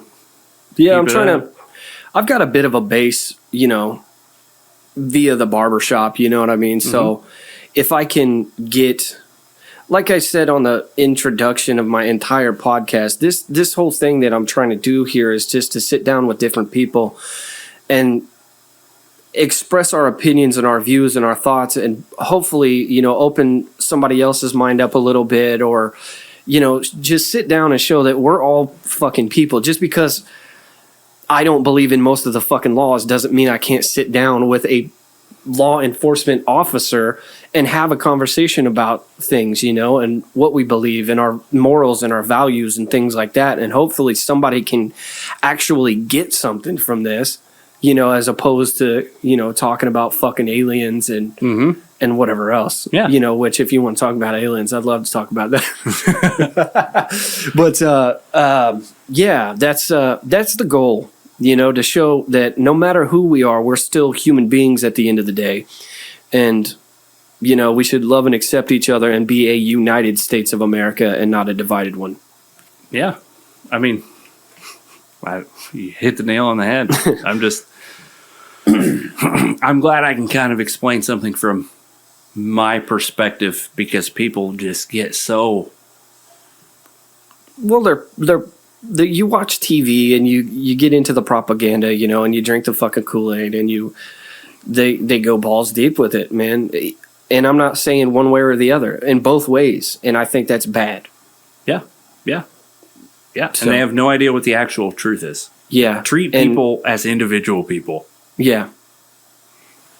Yeah, man. Simple. And if you're listening to somebody that studies, social interaction and all of this other stuff, that's cool, I think that's awesome. One of my friends and brothers, that's what he does. He does social work and he went to school. His parents were Democratic and stuff like that, or Democrats. I don't know nothing about politics, guys. I'm sorry. But he's very on the left, like hardcore. We had a long conversation about institutional racism and stuff like that, and it really opened my mind to their side. And honestly, I would love to have him on. I'm going to reach out to him and see if I can have him on, because he's a great guy. You know what I mean? I would say, if anything, I kind of lean a little to the conservative side, but I don't necessarily know if that's a good thing, you know, but that's where I'm at this point in my life. And it was awesome to have that conversation with him and to see, and then also, you know, you are law enforcement. So it's all sides of the coin are great. Anyways, where I was going is, he was explaining to me on a group level, which I don't even think that way. I don't think about groups of people, you know, because I'm more focused on the individual. So those concepts and stuff were completely foreign to me, and I didn't get it. And then he was kind of explaining that stuff to me, and I'm like, I get it now. I can understand this. Do I believe that America is inherently racist? No, but I don't fucking know if it's not either. My view is it's a class thing, possibly, and possibly and at the end of the day, that comes back to capitalism and the money, right? It's if you have a lot of money, you're seen as this. Well, it depends on who you are, I guess. But so, there's a stigma there, and then your homeless guy, man, that could be Jesus right there. Yeah, absolutely. You never know. You don't know what they've been up to. You don't know. So treat people as individuals. I think that's the overwhelming thought of the day. Yeah, absolutely. And be kind to each other. Extend grace. Yeah. Well, and look, have conversations with people that completely disagree with you. With an open mind. With an open mind. And try to keep your emotions out of it. Yep. Logic and respect. Yeah, reason. Because you don't grow by staying in your own little echo chamber all the time. Right. Like, if everything you see and hear are things that you agree with, what good are you doing? Yeah, if you look out in nature, I've really been into this concept lately. If you look at a tree, right? A tree is a little baby thing, and it grows until it dies. Like, we're a part of nature. As much as we want to remove ourselves from nature, we are at the top of a food chain of nature. We are a part of nature. That is that. So it is up to us to grow and keep growing. If you're stagnant and you just stop, I mean, you're going to be you're not going to live up to your potential, and you're not going to love your brother as you should, or your sister, or otherwise. No, I would agree completely. Yeah, but also if you are growing and you reach a certain point to where you're starting to recognize that you're outgrowing the people around you, forgive them, for they know not what they do. Extend that grace. Yeah, be easy to forgive. Grudges, man.